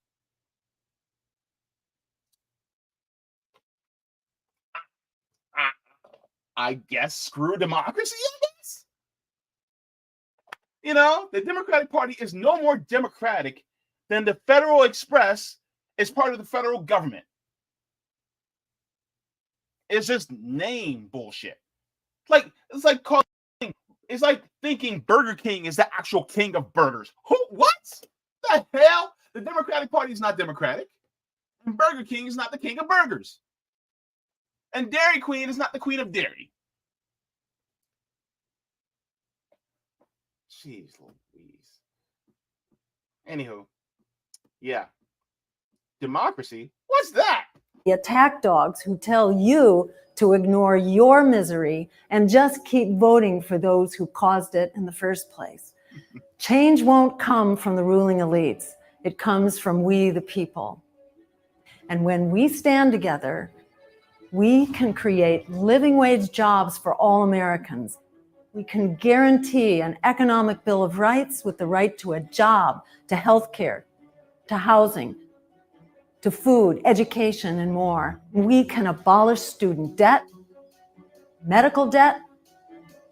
We can create a Green New Deal with millions of jobs to fight climate collapse and protect Mother Earth. And we can ensure our constitutional rights and freedoms and justice for all. We can end the endless wars and rampant militarism and use diplomacy and international law instead to end violence, occupation, and apartheid. We do have the power, and we can use it in this election to start building an America and a world that works for all of us. Go to JillStein2024.com and join us. All right, and she said go to her website, so that's what we're doing. So as far as Jill Stein's website, it's still new, so she has quite a bit of work to do as far as laying out the groundwork for her platform. So there's just 5 tabs that you can look at. We'll go over these really quick just so that we can get a synopsis of what her campaign will mean. The first one is a just economy. It says we need an economy that works for all of us, not just the wealthy and powerful. To reverse surging inequality and insecurity, we need an economic bill of rights, including the right to a living wage job, housing, food, healthcare, education, and more, so that all of us are guaranteed the basic security for a good life. So basically, what she just basically said in the video She said, real Green New Deal, from record heat waves and wildfires to devastating hurricanes, droughts, and floods. The warning signs are clear. We must take a decisive action now to fight runaway global heating and prevent the worst case scenario of climate collapse. We need a Green New Deal with massive investment in green jobs, industries, and technologies to revitalize the American economy, improve our quality of life, protect our planet, and safeguard our children's future. So we're going to be moving on to the next one. Freedom, equality, and justice for all. It says Americans cherish ideals of liberty and justice, yet countless of millions are still fighting for basic rights. We must put an end to the shameful legacy of systemic discrimination against women, Black and brown people, Indigenous people, immigrants, people with disabilities, and the LGBTQIA plus community and other marginalized groups, and come together to ensure our rights, freedoms, and justice for all. Peace and global human rights. Says bipartisan endless war machines enriches military contractors, lobbyists, and politicians, while it fuels devastation around the world and impoverishes the American people. We must end the endless wars and create a new foreign policy based on diplomacy, international law, and human rights to oppose violence, occupation, and apartheid. So this was a shot at Israel. And then the last one is real democracy to empower people. Our democracy is on life support. I think she's being a little too generous there, but that's my opinion. Says belief in our political system is at historic lows, and the number of Americans who feel that neither establishment party represents them is at a record high. We need to revive our democracy with full spectrum of reforms to empower the people, including real choice on the ballot, because without freedom of choice in elections, there is no democracy. So that's basically the policy platform so far. So she just announced on Thursday, and I kind of had a bit of a feeling that this was coming because a few weeks ago, Jill Stein was actually on Sabby Sab's program, and she was basically speaking about there may be a possibility of her running, and she didn't specify which office. It could have been the House, it could have been the Senate, could have been the White House. Well, now we know as of Thursday that it is the White House yet again. So she is actually talking about that. Now, what's been in the news as of late is the fact that she has been talking about quite frequently on Twitter, and as of late, especially about what's going on in Palestine, specifically Gaza and really the West Bank, by the hands of Israel. Now, as for what Dr. Jill Stein has specified regarding her remarks, I think that her remarks are a lot better than even a lot of people that would signify as the squad in Congress. A lot of them are simply calling for just a ceasefire. We just want to stop. We just want to stop the killing. We just want to stop Israel just for a little bit, so the Palestinians can run away and lose their land. And then guess what? Israel gets the land and they ain't got to worry about Palestinians no more. Even though the land wasn't theirs in the first place. So Jill Stein actually come out in more stronger support for Palestinian rights.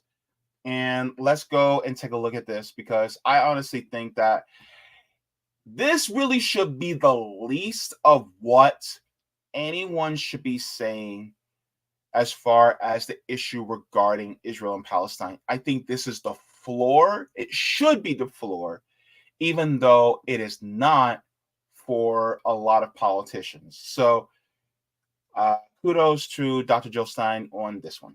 I want to speak to the massacre now taking place before our eyes in Gaza.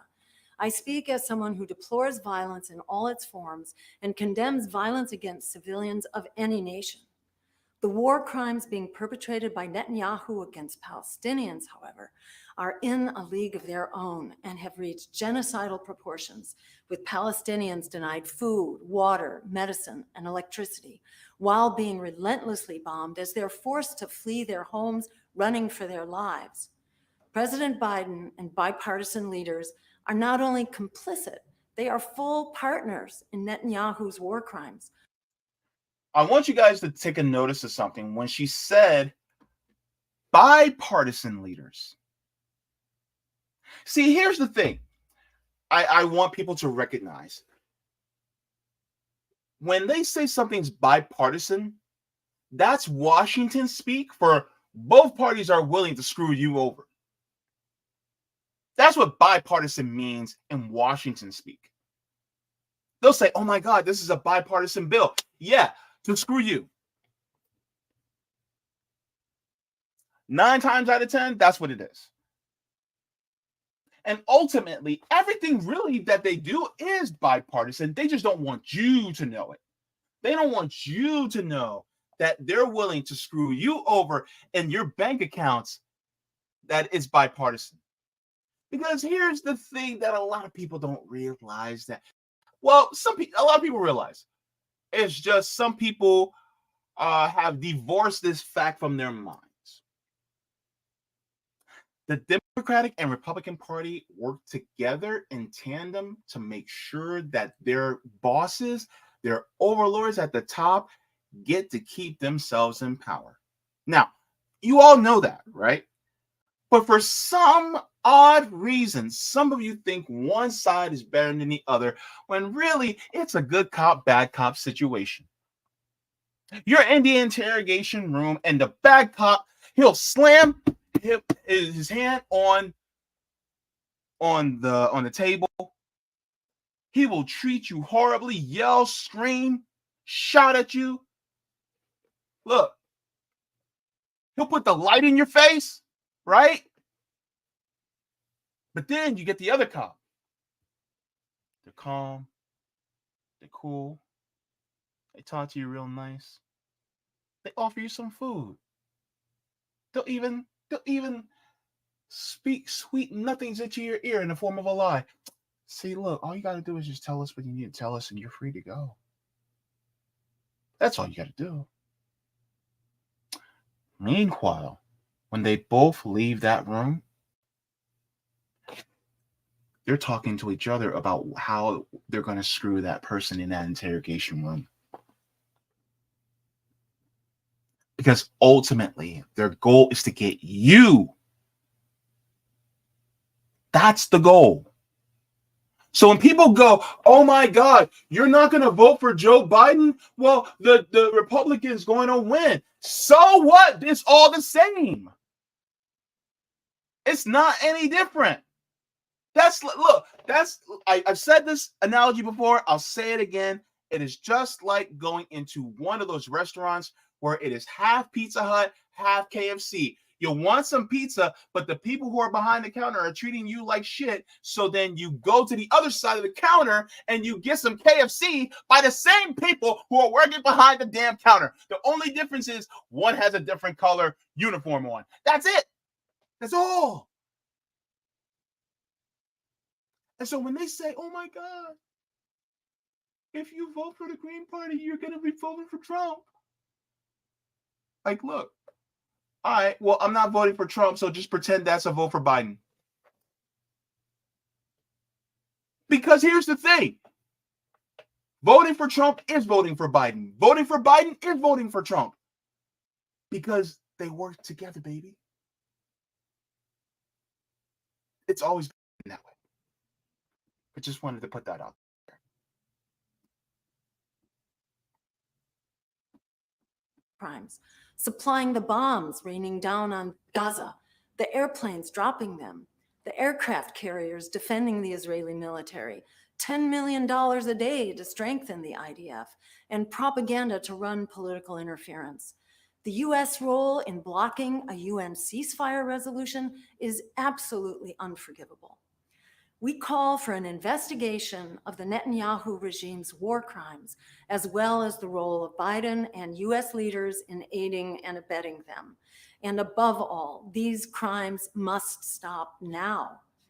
As a Jew who grew up just after the Holocaust, with relatives who fled pogroms and a grandfather named Israel, I take never again seriously, and that means never again for anyone. For all those reasons, we demand a ceasefire, an end to the blockade, humanitarian and medical relief, release of hostages and political prisoners, and an end to occupation and apartheid. Now, of course, she said ceasefire, right? But there were 4 other issues that she said also must happen. So, for humanitarian aid to come in, which some people have said, okay. But it also has to be, and the final thing she said was an end to the illegal occupation of Israel. That is the most important point. Because the thing is that none of this would have happened if the Zionists didn't try to take over Palestine 75 years ago.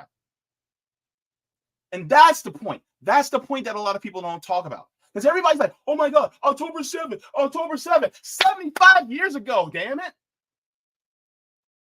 Look at the history. 75 years ago, the Nakba, the great tragedy, where they literally stole the land. And then people are like, oh my God, Hamas, they did all these horrible things, blah, blah, blah. Next thing you know, it actually turns out that a lot of the things that they were accusing Hamas were doing actually was being done by the IDF. That was just pure projection, by the way. But oh my God, Hamas. And then it comes out to find out that Hamas actually targeted military people primarily. And anybody who was a civilian was actually attacked by Israel themselves, because they said, fuck them hostages. We're going to go after Israeli military. I'm sorry. We're going to go after Hamas anyway, while they're bombing hospitals and schools and refugee camps. Meanwhile, let me ask you this, and go ahead and think about this as long and hard if you want to. But if Hamas was hiding in an Israeli hospital, would they bomb the hospital? If it was an Israeli school, would they bomb the school? You see, here's the thing. See, that's the thing. Because they're willing to be careful with white Israelis, but when it comes to brown Arabs, it's like, nah. Even if those Arabs are Jewish.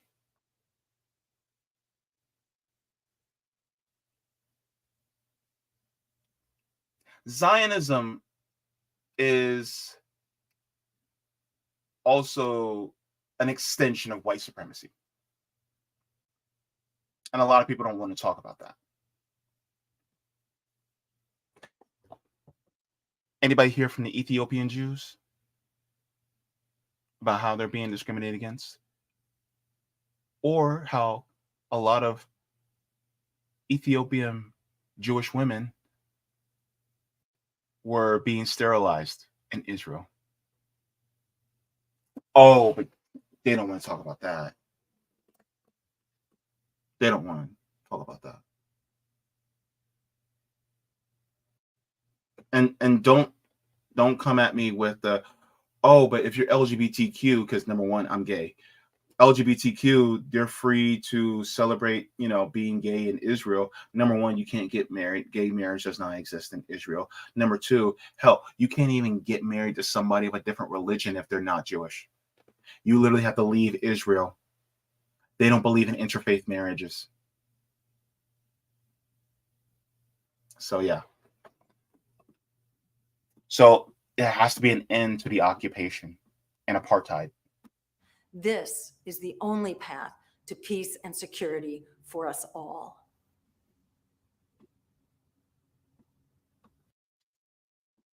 So that was what she said. And the thing is, I would hope that somebody, that a lot of people come out with stronger condemnation of Israel and call for the ending of the occupation, the illegal occupation. And also, just so that everybody knows, under the Geneva Conventions, the people who are being illegally occupied have the right to resist occupation by any means necessary. So, anybody has a problem with Palestinians fighting back, they need to consult international law. Because ultimately, that's what it is. They literally have the right to fight back. So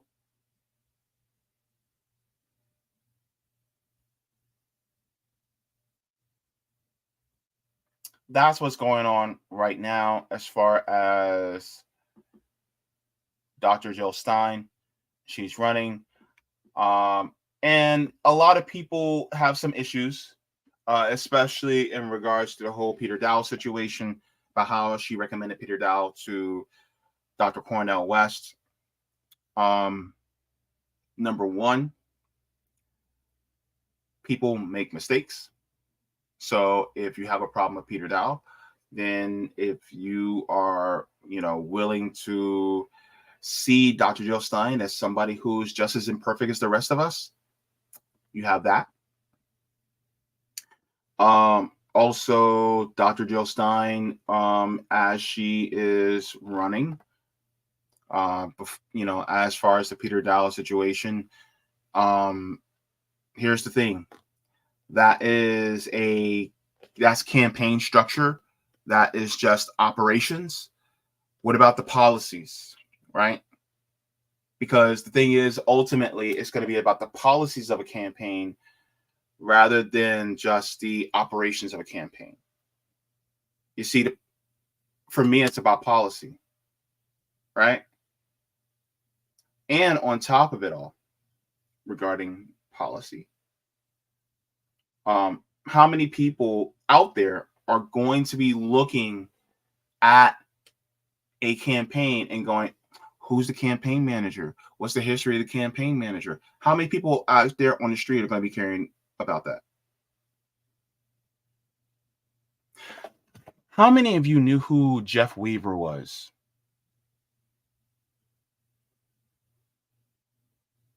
Did you know that he was the campaign manager for Bernie Sanders in 2020? Most people out there don't. They couldn't give a shit who Jeff Weaver was. I'm going to be honest with you. To them, it was about the policy. So that could be a slight against her, yeah. But I think it's minor in compared to the grand scheme of things. It's about how she moves through her campaign.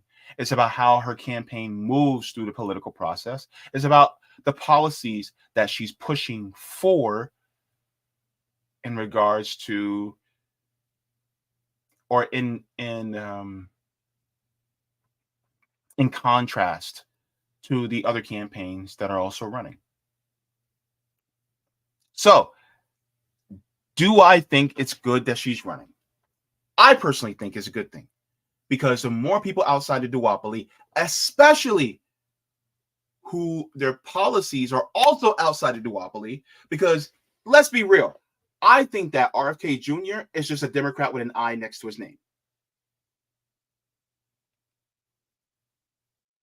Because what changed of his policies since he left the Democratic Party? He's just like Bernie, a Democrat with an I next to his name. He's not a true independent. He's only running independent because the Democratic Party doesn't want to play. That's it. That's the only reason why he went independent. There's no real reason that he's an actual independent. He's still a Democrat in his heart. You want to know how democratic he is? He's a Zionist. He gives Netanyahu basically a tongue bath. He gives Israel a tongue bath every single time he talks about them. So yeah, that's the problem. So as far as the more people who are running outside duopoly, the better, because that means that more people will end up changing their registration to independent, really, right? And it's really moving towards an abolition of political parties, which, and I'd argue I'd rather have no political parties than have a duopoly. So then everybody focuses on the issues, everybody focuses on the policies, and everybody holds every single politician's feet to the fire. That's what I think. So, what do you guys think? Did you guys take the poll? Take a look at what Dr. Jill Stein's run means for many of you. I'm going to take a look at the poll myself just to see where we're at. So, all right. So this is a healthy poll.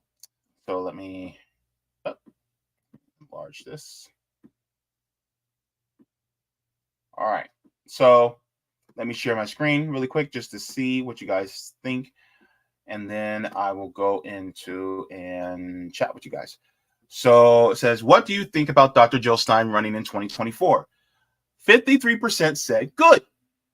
7% said bad. 25% said neither good nor bad. And 15% said, I don't live in the United States. Wow. So that's pretty cool. There's a bunch of you who aren't even in the country. So you guys are watching internationally, which is awesome. So let's go to the chat really quick. Let me see.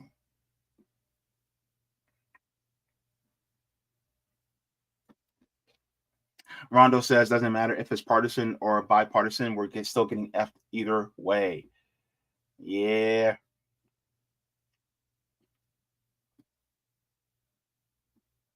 Robeson 1070 says, key is that the Green Party needs to get that uniparty element out. I'm all for discourse and disagreement, but where does that infiltration begin? Ooh, yeah. I've heard that the Green Party has some issues that they really need to clear up. But yeah, where does disagreement begin and infiltration? Disagreement end, but infiltration begins. I think it's a really good question, because you got some people who are going to want or be more sympathetic to the duopoly as far as policy concerns are.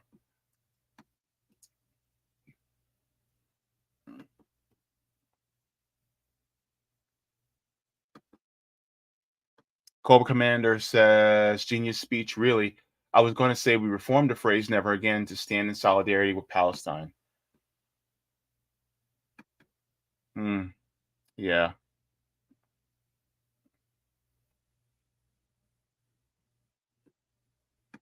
Luz says, it's looking like 80% of the Zionist civilian dead on October 7th were killed by the IDF. Ooh.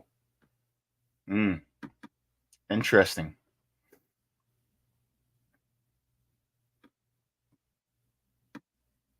Desert Mantis says, I guess the 88 UN workers were Hamas in UN uniforms.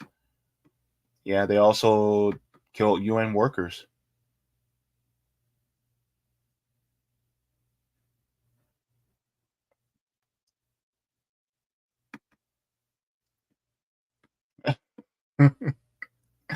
Social emotional learning with Dr. Donnie. Hummus actually tastes pretty good, especially with non-chips. Just letting you guys know.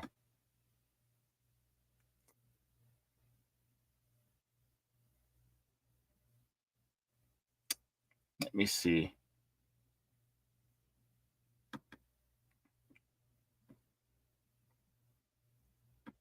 Oh my goodness. Hummus will be free from the river to the sea. Oh my goodness. It costs less money. Oh my goodness. All right, so let me go to the chat on Rockfin. Let's go to the rock to the fin. Fin rock. All right. Let me see.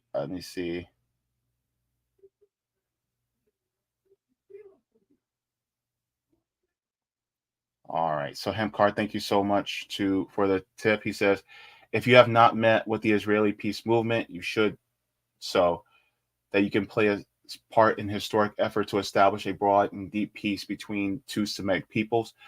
The exchanges should be videotaped and widely distributed to further cause of peace and to witness Abraham Foxman dialoguing without his customary lines that evade the issues. That's from Ralph Nader.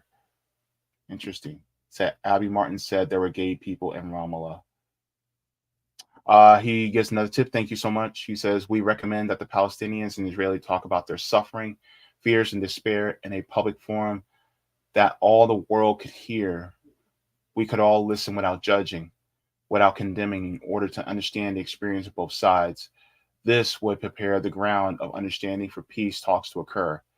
That's from Tich Nhat Hanh, nominated for Peace Prize by MLK.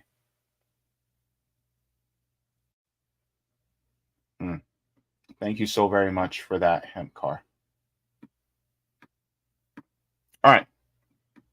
So I got to get going because I went way over time. And you guys have stuck with me this entire time.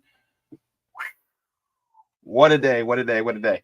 So thank you so very much to everybody for tuning in. Just to let you guys know, if you guys have not already, yes, I am demonetized. So if you guys would like to, you guys can contribute to my Patreon or my PayPal. Those are linked in the description down below. Also, just to let you guys know, we're still doing our mutual aid fundraiser for the Orlando Mutual Aid chapter. So we will be still getting money for that.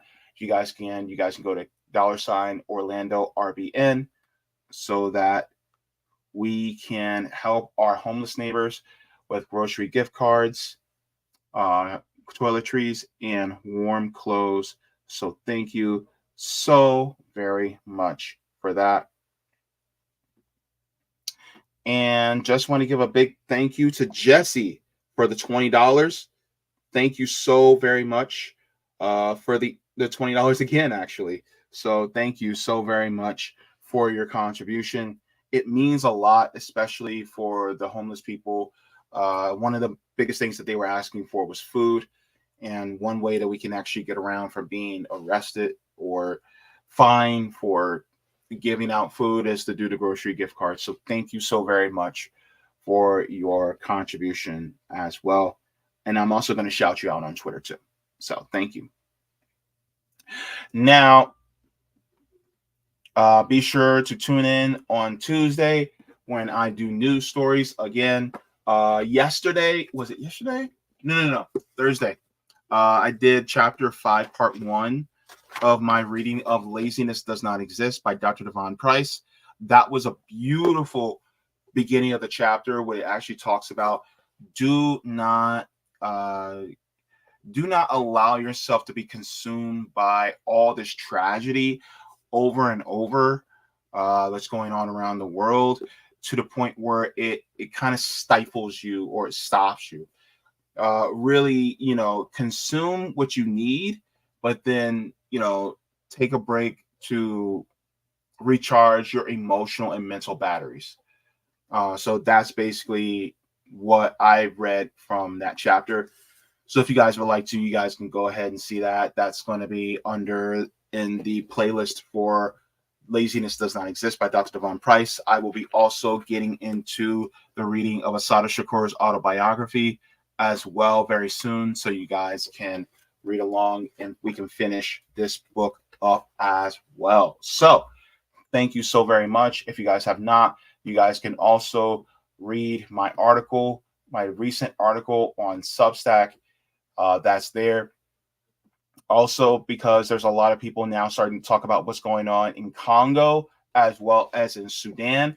I also have 2 clips as well in my video section. If you guys would like to learn a little bit what's going on in Congo and Sudan, you guys can go through there as well, because Congo, Sudan, and Haiti are all going through tragedies as well as Palestine. So you guys would like to, you guys can get into that as well. So I just want to thank you guys for tuning in.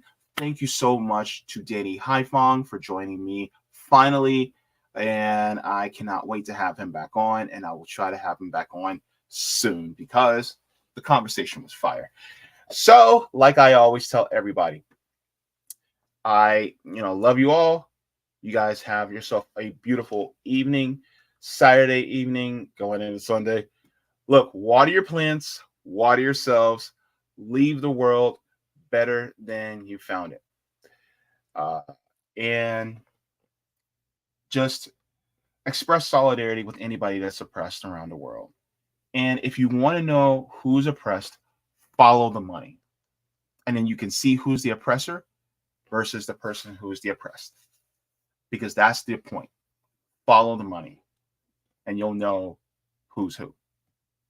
So, forehead kisses to every single one of you because you guys are awesome. And I'll see y'all on the next one. Take care. Good night, folks.